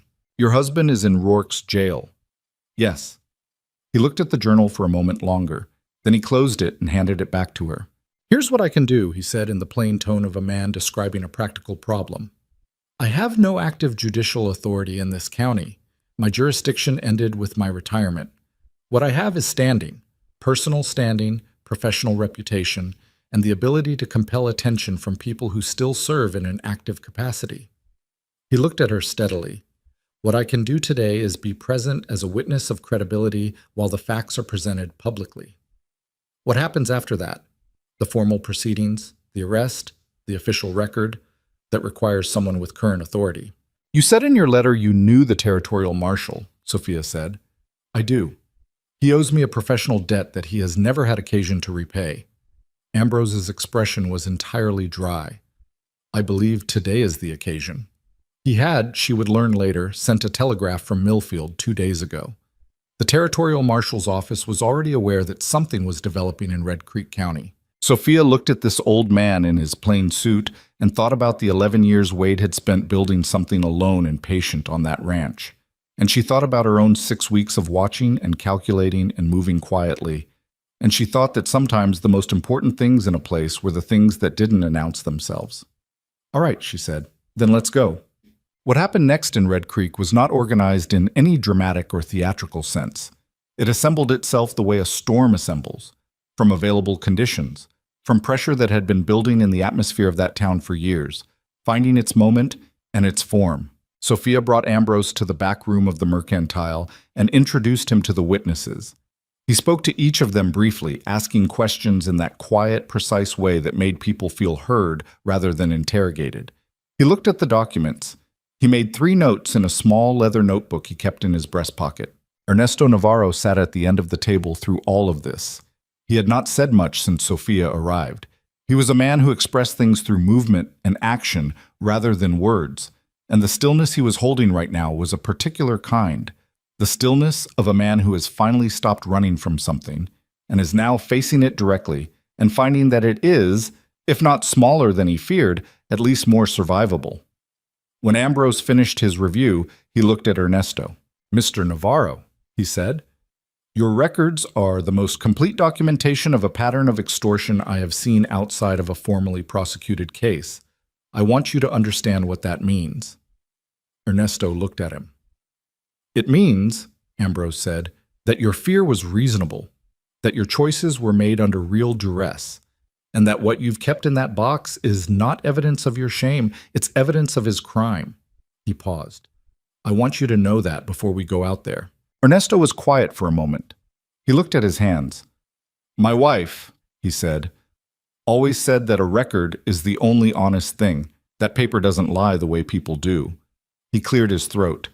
She kept every receipt from the first day we opened, every invoice, every payment in and out. She said if you keep honest records, you can always prove what's true. Nobody said anything. She would have told him to go to hell 4 years ago, Ernesto said, and his voice went slightly rough on the last part, and then he straightened up and looked at Ambrose. So let's go do that now. It began quietly. Sophia was the one who walked out into Main Street first, with the leather satchel and the composure of a woman who had made her calculation and was living in it. Pierce came out next, then Voss, then Holland and Dietz together, then Ernesto, then Ambrose and Claire Hawes, who had decided without being asked that she was staying.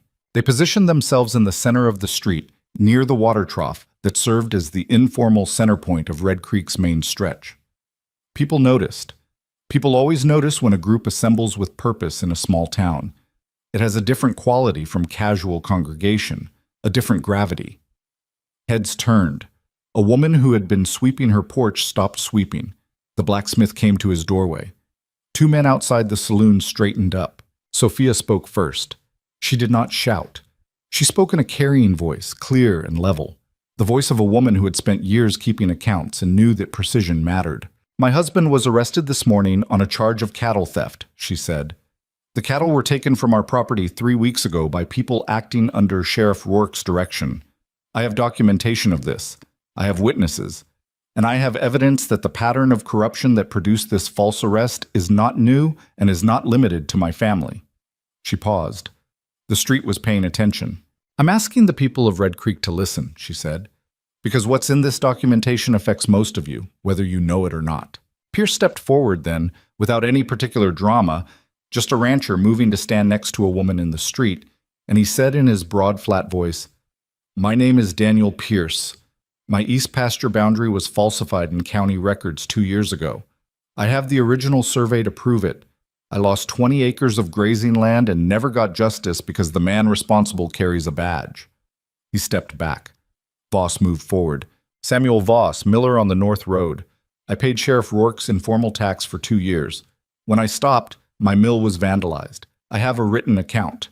He held up the document. "I never reported it because I was afraid. I'm not reporting it now. I'm saying it out loud where people can hear it." Holland. Dietz. Each of them in turn, each account plain and specific and free of theater, the accumulating weight of ordinary people saying ordinary true things in a public place. It was not dramatic in the way that drama is supposed to look. It was quiet and steady and relentless, the way water is relentless, and the crowd that had gathered, 20 people now, 30, was very still in the way people go still when they are hearing something they already suspected and are finally being given permission to believe. Rourke appeared at the edge of the crowd. He had come from the direction of the jail, and he had Cole with him, and his face had the particular expression of a man who has walked into a situation he did not prepare for and is moving quickly to control it. He came through the edge of the gathering crowd with the practiced authority of a man who had been using that authority for years without it failing him. "All right," he said, loud, cutting across the noise. "That's enough. This is an unlawful assembly, and these are slanderous statements about an officer of the law. Sheriff Rourke." The voice came from Ambrose, who had moved to the front of the group while Rourke was pushing through the crowd, and who now stood in the street with his hands clasped in front of him in no particular aggressive posture, just standing there in his plain brown suit, looking at Rourke with those careful eyes. Rourke stopped. He looked at Ambrose. Something in his face changed, very subtle, a slight recalculation behind the pale eyes, a man trying to place a face and finding the placing uncomfortable. "I don't believe we've met," Rourke said, carefully. "My name is Edmund Ambrose," the old man said. "I served as circuit judge in this district for 15 years. I retired 3 years ago." He paused. "I am here at the invitation of several of your constituents who felt that the formal channels of complaint available to them had been compromised." The crowd had gone very quiet. Rourke looked at Ambrose. His jaw was set. "A retired judge has no authority in this county," he said. "That's correct," Ambrose said pleasantly. "Which is why I contacted the territorial marshal's office 2 days ago, and why I expect you'll be receiving a visit from them within the next 48 hours. He tilted his head slightly. "I should also tell you that the documentation I have reviewed this afternoon, which includes 4 years of payment records, falsified land surveys, witness accounts of property destruction, and a detailed observational journal compiled by Mr. Wade Mercer, is, in my professional assessment, sufficient to support charges of extortion, abuse of office, property destruction, and obstruction of justice. Among other things." Rourke said nothing. His face was controlled, but something behind it was moving fast. "I would strongly suggest," Ambrose continued in the same pleasant and entirely merciless voice, "that you release Mr. Mercer from custody immediately. Holding him at this point would constitute an additional charge." He paused. "And I think you have enough." The crowd was 35, 40 people now, more drifting in from the side streets. Del Saunders, who had said in the general store that a man who picked a fight with the sheriff paid a cost, he was there, standing near the back, and his face had the particular look of a man updating his understanding of a situation. Martha Greer from the laundry, Thomas Aldridge, the barber, people who had nodded at Wade on the street for years and filed him away as honest and kept their distance from what honesty sometimes cost. Rourke looked at the crowd. He was doing what men in his position always do when power shifts. He was reading faces, looking for the ones that would still hold, looking for a path through. And what he found in the faces of the people of Red Creek was the specific expression of people who have been afraid for a long time and have just now noticed that they are not the only one. Fear, it turned out, was the same as cattle. It ran in the direction everyone else was running. "This is not over," Rourke said. He said it to Ambrose, but he was looking at Sophia. "I believe it is," Ambrose said. Rourke turned and walked back toward the jail. Cole, the broad deputy, stood for a moment looking at the crowd, looking at his employers retreating back, making some calculation of his own. Then he turned and followed Rourke, and his face when he walked away had the look of a man who knew he had just been on the wrong side of something. Sophia followed them both. She walked through the crowd, which parted for her without any particular ceremony, and she came to the sheriff's office and pushed the door open. Rourke was behind his desk, and for a moment she thought he was going to make something of it. She saw it pass through him, the impulse, the last calculation. But something in the way she stood in the doorway seemed to settle the matter. "My husband," she said. Just that. Rourke pulled the cell keys from the hook on the wall and went to the back without a word. She heard the cell door open. She heard Wade's voice. One word, low, something she couldn't make out. Then footsteps. Wade came through the back door and into the front office. He looked at her. He looked at Rourke, who was standing with the keys still in his hand with the expression of a man who has just lost something large and is not yet fully sure of its dimensions. Then Wade looked at Sophia again, and something moved through his face that she would not entirely be able to describe later. Relief and anger and something else. Something she had not seen on him before, which was the look of a man who had been carrying a thing alone for a very long time and has just had someone come alongside and help him carry it. "You move fast," he said. "You built the foundation," she said. Don't say you just anything," he said. "You didn't just anything." She almost smiled. Not quite. "Ambrose is outside," she said. "I know. I can hear him." They walked out of the sheriff's office together, into the afternoon light, and the crowd was still there, more of it now, and there was a low sound from it when Wade appeared. Not a cheer exactly, more an exhalation, the sound a room makes when a tension breaks. Ambrose came to meet them. He shook Wade's hand with that firm, dry grip. "Mr. Mercer," he said, "your journal is thorough work. My wife brought it to you," Wade said. She did. Ambrose glanced at Sophia briefly, with something in his expression that was not quite a smile but was in that neighborhood. She was persuasive in her correspondence. "She tends to be," Wade said. From somewhere in the crowd, Ernesto Navarro made his way through to his daughter, and she turned and went to him, and he put both his hands on her shoulders and looked at her face for a moment with the look of a man who is not going to say what he is feeling because he can't find words big enough. Then he pulled her into a hug that had 4 years of weight in it, and she let it land. Wade stood and watched this, and he felt the cold thing that had been living in his chest since Tuesday morning, since Rourke's 3 horses coming up the road, begin to loosen. It was not finished. He knew that. Ambrose had been clear about what his presence could and couldn't do. The formal process would take time. The territorial marshal, the official charges, the transfer of authority, Rourke's replacement. There was paperwork and procedure and probably months of uncomfortable work ahead before any of it was truly resolved.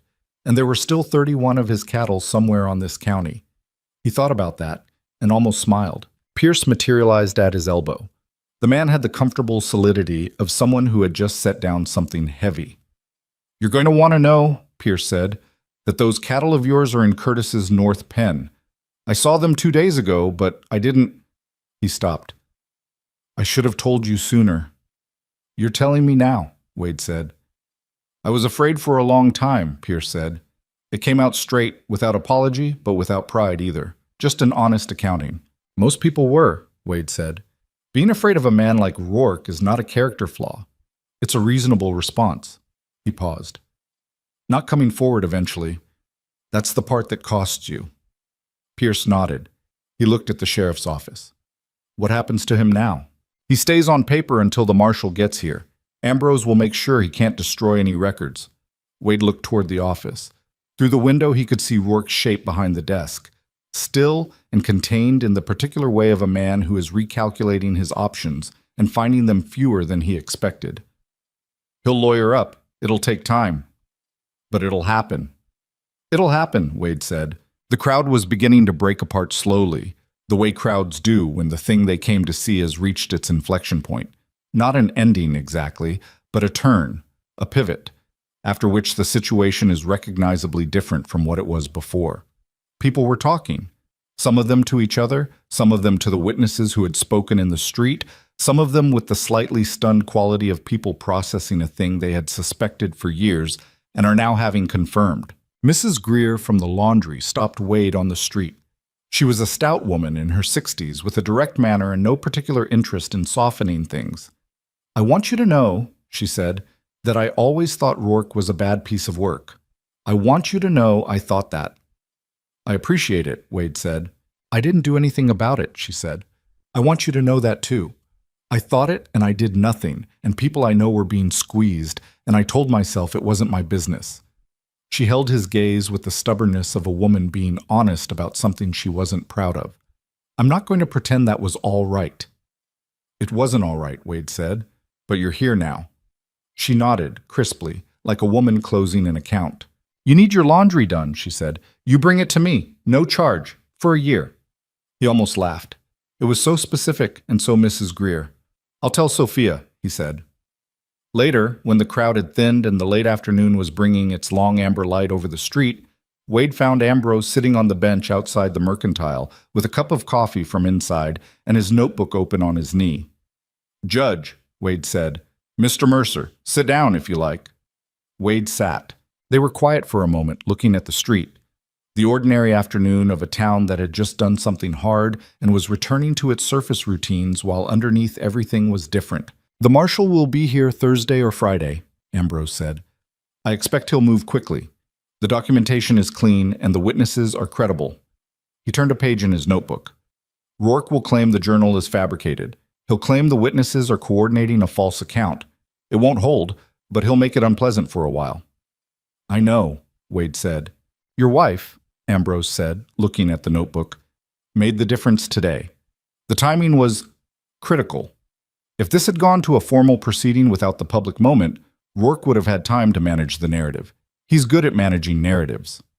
She understood the timing better than I did, Wade said. She was willing to move without waiting for everything to be perfect, Ambrose said. That's rarer than it sounds. Wade was quiet for a moment. She sat in front of me on my porch with her hat in her hands, he said, and told me she needed a husband, and she was practical about it and honest about it, and she scared me slightly. Ambrose glanced at him sidelong. Did she? The good kind of scared, Wade said. The kind that means something is real. The old man considered that. You know, he said, in 40 years on the circuit, I saw a great many cases. Corruption, land disputes, violence, theft, all manner of human failing. He closed his notebook. The cases that actually resolved, not just legally, but actually, were almost always the ones where more than one person decided the same thing was worth the risk at the same time. He looked at the street. You and your wife decided that. Your witnesses decided it. Even that deputy. What's his name? Flass. Even Flass. Whatever he does now, whatever he decides about his future, he'll have to decide it knowing what he saw today. He stood slowly, with his joints announcing their opinions. People surprise you sometimes, Mr. Mercer. Not always pleasantly, but sometimes. Sophia came out of the Mercantile behind them, carrying a second cup of coffee, which she handed to Wade without comment, and then sat down on his other side. He passed it back to her because he'd already had enough, and she accepted it without discussion. The three of them sat on the bench outside Navarro's Mercantile in the late afternoon light of Red Creek, Texas. And the street was quiet now, and in the sheriff's office at the end of the block, Calvin Rourke sat alone behind his desk with the particular stillness of a man who has spent years building something that has just come down around him and is not yet able to fully take in the size of what he has lost. Wade looked at his hands. He thought about the loose floorboard in his bedroom, which was now empty. He thought about 4 months of watching and writing and waiting, and the 7 weeks since Sophia had ridden up his road on a bay mare and said she needed a husband. He thought about the fence he still had to rebuild on the north pasture, the cattle he still needed to get back from Curtis's pen, the accounts ledger and Henderson's persistent arithmetic problems, the spare room that was someone's room now, not storage. The work was waiting. It was always waiting, but it was different now. The waiting was different. The work would be different. And he sat with that for a moment in the fading light without trying to name it more precisely than that. Beside him, Sophia finished the coffee and set the cup on the bench. The north fence, she said. I know, he said. We should get lumber ordered before the weekend. I'll go to the mill tomorrow, he said. Voss will give us a fair price. She nodded. They sat a little longer. The territorial marshal arrived on Friday. His name was Calhoun, and he came with 2 deputies and the unhurried efficiency of a man who had done this kind of work before and had learned that urgency and speed were not the same thing. He was maybe 50, weathered in the way of men who spent their lives on horseback, and he had a quality of compressed authority that was different from Rourke's performing kind. quieter, more certain of itself, needing no audience. He went directly to Ambrose first, which told Wade something about how seriously the old judge's telegraph had been received. They spoke for 2 hours in the back room of the Mercantile, which had become, without anyone formally deciding it, the operational center of everything. Wade sat in on part of it. Sophia sat in on all of it, with the accounts ledger and the documented records organized in front of her, and she answered Calhoun's questions with the same precise directness she brought to everything. And Wade watched Calhoun's expression shift incrementally from professional reserve to something closer to genuine attention. 4 years, Calhoun said at one point, looking at Ernesto's payment records. 4 years, 2 months, Ernesto said from the corner where he had been sitting quietly. I missed 1 month in the second year. They sent someone to explain why that wasn't acceptable. He paused. I didn't miss another. Calhoun looked at him for a moment. Then he looked at the records again. I'll need all of this, he said. It's yours, Ernesto said. The arrest happened that same afternoon, without theater and without incident, which surprised some people and didn't surprise others. Calhoun walked into the sheriff's office with both his deputies and a federal warrant, and Calvin Rourke, who had spent 3 days behind his desk in a state of increasingly thin composure, watching his options narrow, stood up when they came in and said nothing. He looked at the warrant. He looked at Calhoun's face. He seemed to do some final calculation. Whatever he calculated, it told him the same thing the street had told him 3 days earlier. He put his hands out. Cole, the broad deputy, was brought in separately and charged as an accessory. He cooperated immediately and completely, with the eager speed of a man who understands that the first person to talk gets the best terms. What he said filled in several gaps in the record and added 2 additional incidents that Wade hadn't known about. Flass was questioned but not charged. There was not enough to charge him, and Calhoun was precise about the line between complicity and proximity. Flass sat in the questioning with the expression of a man who had escaped something he hadn't entirely deserved to escape, and who was going to spend some time living with that. Wade thought that was probably the right outcome. Not justice exactly, but something in its neighborhood. Rourke was transported out of Red Creek that evening in handcuffs, in the back of Calhoun's wagon. A fair number of people watched him go. Not a crowd this time. Not the charged assembly of 3 days earlier, but a scattered, quiet line of people on the sidewalk and at windows, watching a man who had ruled their lives through fear be taken away in chains, and feeling something that was too complicated to be simple satisfaction. Martha Greer watched from her laundry doorway. Thomas Aldridge watched from the street. Del Saunders, who had said out loud that picking a fight with the sheriff carried a cost, watched from the edge of the saloon porch with his hat in his hands and the specific expression of a man who is assessing his own record and not finding it entirely satisfactory. Wade watched from the street. He stood with Sophia beside him, and he watched the wagon roll down Main Street and turn at the East Road. And he felt the stone that had been living in his chest since the morning 3 weeks ago when Rourke's men had moved his cattle markers. He felt it come loose and drop away, and the absence of it was almost disorienting. He had been carrying it long enough that the weight had become normal. It's done, Sophia said. The arrest is, he said. There's still the trial. That's not here. That's not ours. He looked at her. The trial is Calhoun's problem, she said, and Ambrose's. We have work. He almost laughed. She said it with such complete practicality, the way she said most things, and there was something in that practicality that he had come to find genuinely comforting, not because it avoided the emotional weight of things, but because it assumed that the emotional weight was real and accounted for, and you could still function inside it. We have work, he agreed. The lumber came from Voss's mill on Monday at a price that was, as Wade had predicted, fair. He and Pierce spent 4 days rebuilding the north fence, which was longer than it needed to be in terms of man-hours. But Pierce had shown up Monday morning with tools and the air of a man who intended to be useful, and Wade was not going to turn away help he hadn't asked for. They worked mostly without talking, the way men work when they are comfortable with each other, and the task is clear. And by Thursday, the fence was better than it had been before it was burned, which was something. The cattle came back from Curtis's property through an official process that involved Calhoun's office and a county adjudicator and considerably more paperwork than the original theft, which Wade thought was about right for how these things worked. All 31 came back. One of them had a minor leg injury from being moved rough, and one was pregnant, which was a development that had nothing to do with Rourke but was pleasing regardless. Curtis himself was a separate and complicated matter.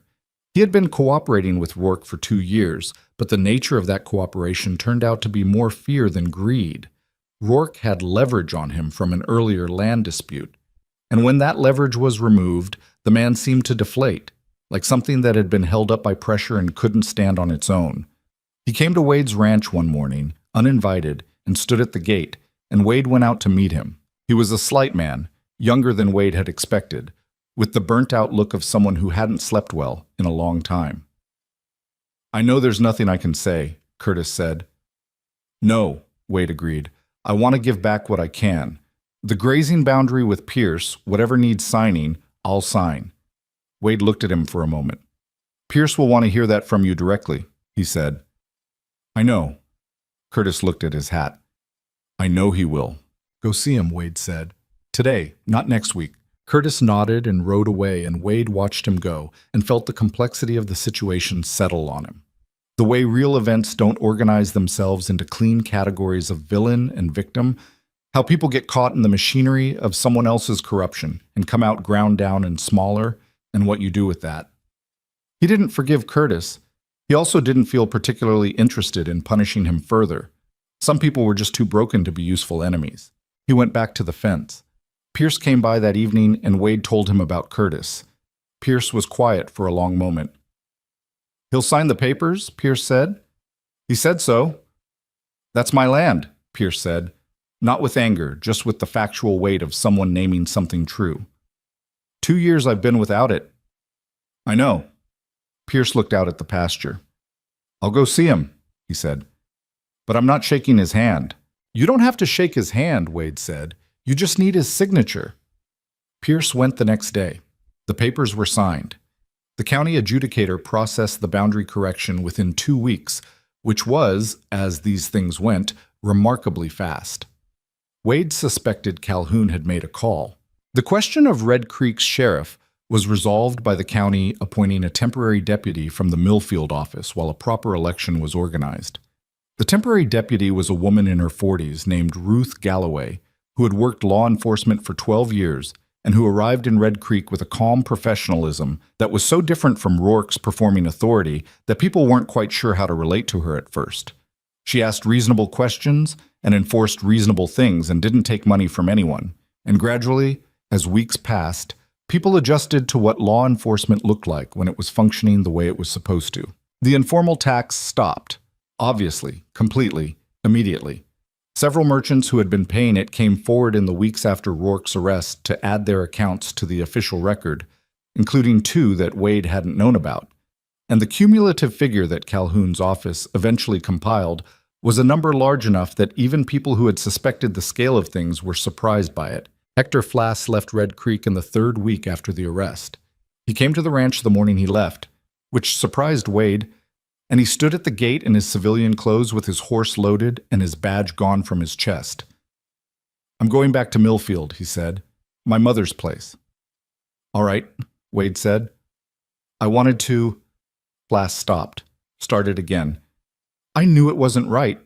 What he was doing, I knew it for a long time." "I know you did," Wade said. "I didn't do anything about it." "No." Flass looked at him, seemed to want something from the exchange that Wade wasn't going to provide. Some absolution, some statement that it was understandable, some release from the specific weight of having known and done nothing. Wade wasn't going to give him that because it wasn't his to give, and because Flass was going to have to carry it himself, the way people carry these things. And the carrying was the only thing that might eventually make him better. "You talked to me through the cell door," Flass said. "I did." "You said that was how it always worked. Men who looked the other way for someone bad." "Yes." Flass nodded slowly. "I've been thinking about that." "Good," Wade said. "Keep thinking about it." Flass rode away, and Wade watched him go, and he felt that the young man might be all right eventually. Not because of anything he'd done or said, but because Flass had come to say it at all, which meant he was at least facing the right direction. The wedding reception, the real one, the community one, the celebration that the 8-person courthouse ceremony had deliberately skipped, was held 6 weeks after Rourke's arrest, on a Saturday in early autumn when the heat had broken enough to make outdoor gathering tolerable. It had not been Wade's idea. It had not been entirely Sophia's idea either. It had emerged from the town the way certain things emerge from communities that have been through something together, organically, collectively, without a single organizing hand. Martha Greer had mentioned it to Ernesto, who mentioned it to Pierce, who apparently said something to Thomas Aldridge.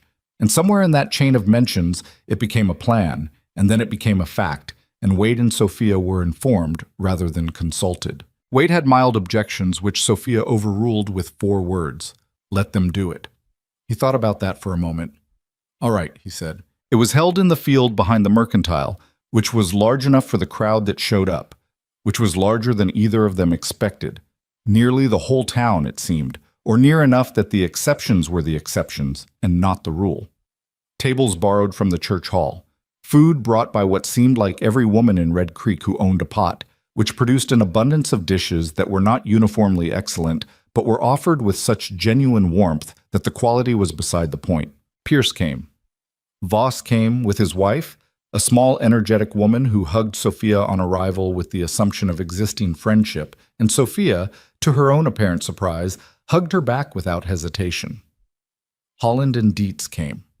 Aldridge came and brought a bottle of something better than the occasion probably required, and pressed it into Wade's hands with a look that said more than his words did. Even Ambrose was there, having delayed his return to Millfield at Claire Hawes' suggestion.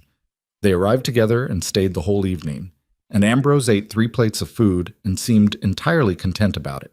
Ernesto Navarro moved through the gathering with a quality Wade had not seen in him before: a looseness, an ease. The compact, precise man who controlled his workspace and his emotions, and his records had somewhere set down a thing he had been carrying, and the setting down had left him lighter. He laughed at something Pierce said. A real laugh, unguarded.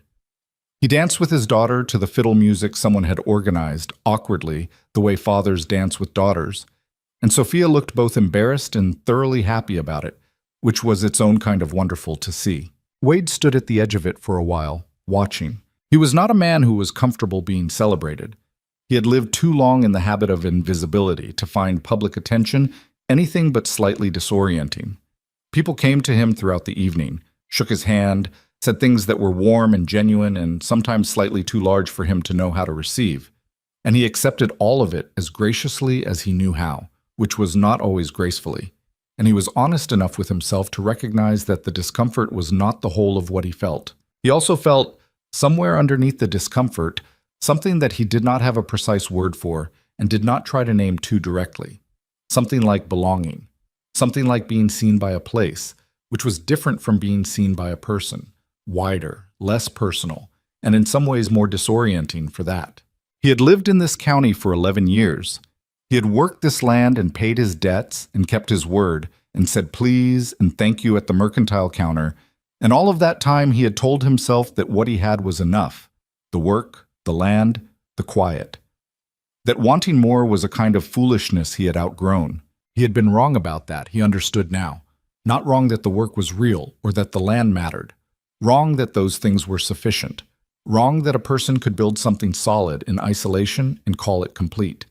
He had been building half a thing, and he had not known it was half because he had never seen the whole. Sophia found him at the edge of the gathering late in the evening, when the fiddle had quieted and the children who had come with their parents were asleep in the wagon beds, and the adults were in that loose, warm stage of a long evening where conversation slows and people start thinking about the road home. She stood beside him and looked at the gathering, at the people of Red Creek in the autumn dark with lanterns going, and the low sound of conversation moving through the air. "You're counting the ways this could have gone wrong," she said. "I'm not," he said. And then, honestly, not anymore. She looked at him. "It did go wrong," she said. "Several times, the cattle, the fence, the arrest, several things went wrong. Yes. But the foundation held," she said, simply, without triumph in it. He looked at her profile in the lantern light. This woman who had ridden up his road with a proposal and a problem and an honesty that had scared him in the way that real things scare you. Not the fear of danger, but the fear of something that matters. He thought about what her father had told him on the courthouse steps. "She holds things close. You will have to earn the inside of it." He thought he was beginning to, slowly. He thought it was going to take longer than 6 weeks, and he thought that was fine. Some things were better for taking time. Sophia, he said. Yes. I want to say something, and I don't want you to be practical about it for 30 seconds. She looked at him. That's a high bar. I know. He looked at the gathering, then back at her. I spent 11 years being sure I was the kind of person a full life happened around rather than 2. I had good reasons for thinking that. I had evidence. He paused. You rode up my road and proved the evidence wrong, and I want you to know I understand what that cost you to do. I'm not going to forget it. She was quiet for a moment. When she spoke, her voice was slightly different from its usual quality. Not softer exactly, but less armored. You said yes, she said, without hesitation. I thought about it all night. One night, she said, and then yes. She looked at her hands. I had calculated for refusal. I had a second option if you said no. Someone else I was going to ask. She paused. I was glad I didn't need it. Who was the second option? Aldridge. He looked over at Thomas Aldridge, who was across the gathering telling what appeared to be a long and elaborate story to Pearson Voss. He would have said yes, Wade said. Probably, Sophia said. But he talks too much. This time he actually laughed. A real one, unguarded, the kind that came out before he could decide about it. And she looked at him with an expression he was still learning to read, which was the expression of a person who is letting themselves be glad about something without making a performance of it. Ernesto appeared at their side with 2 cups and handed one to each of them without being asked. The fiddle player wants to know if you want more music, he said. Yes, Sophia said. No, Wade said at the same time. Ernesto looked between them. I will tell him maybe, he said, with the perfect diplomatic timing of a man who had managed 2 stubborn people for years, and walked away. The fiddle played one more song, which was a compromise, and then people began finding their wagons and their horses, and the long process of a large gathering unwinding began.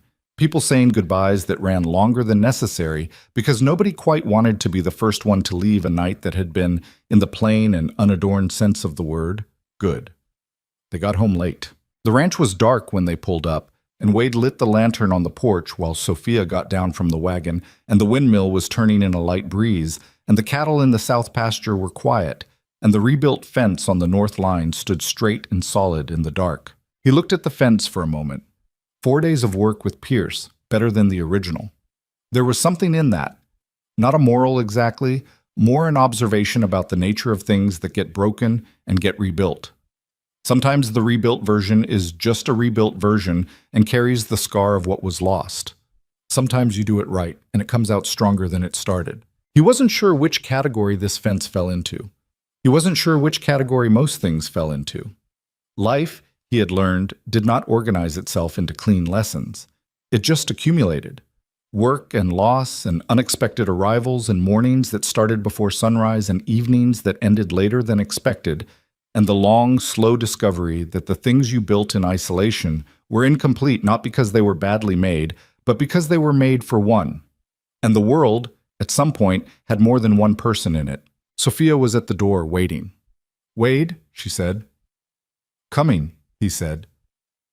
He took one more look at the ranch, the fence, the pasture, the windmill turning in the dark, and he thought about 11 years of mornings and the quality of the silence they had carried and how the silence now was different, had a different texture, was inhabited in a way it hadn't been before. He thought about the woman who had told her neighbor that some men were not meant to have a family. He thought about how he had stood in the next aisle with a sack of flour and let that sentence settle into him, and how he had filed it away and tried not to think about it. He had been wrong to believe it. He had been wrong, and the wrongness had been corrected not by fate or luck, but by a woman on a bay mare who had done her research and made a proposal and refused, at every point, to accept the situation she had been given as a situation that couldn't be changed. That was the thing, he thought. That was the actual thing. Not that it had worked out. Not that the corrupt man was arrested and the cattle came back and the town showed up with food and a fiddle. Those were the results, and results were real and mattered, but they were not the thing. The thing was the decision. The decision to not accept what was being done to you as permanent. The decision to build something even when you were building it alone and nobody was watching. The decision to ride up a stranger's road and say what you needed and ask for help because what you needed was real and worth asking for. He had made his version of that decision, and so had she, and so had Pierce and Voss and Holland and Dietz and Ernesto with his box of records, and even Ambrose in his plain brown suit making himself available from retirement because someone had asked. None of them had been heroic about it. All of them had been afraid at various points. All of them had hesitated, calculated, waited too long, moved too fast, gotten things wrong. That was what it had actually looked like from the inside. Not a story about courage, a story about people who were tired of the alternative. He put out the porch lantern and went inside. The house was warm and smelled like the food they had brought back from the gathering. Half a pie that Ernesto had pressed on them, something wrapped in cloth that Mrs. Greer had given Sophia at the end of the night. The kitchen was the particular comfortable disorder of a house that two people live in, which is different in texture and feel from the order of a house that one person keeps. He had not noticed that difference until he had it to compare to. Sophia was already in the hallway. "Henderson's invoice came yesterday," she said. "I left it on the table. I'll look at it in the morning." "There's a discrepancy again, $8. "Of course there is." She went to her room. He went to his. He lay on his back in the dark and listened to the familiar sounds of the house, the windmill, the cattle, the creaks of the old timber. And underneath those familiar sounds, the small sounds of another person settling in at the end of a long day. It was a good sound.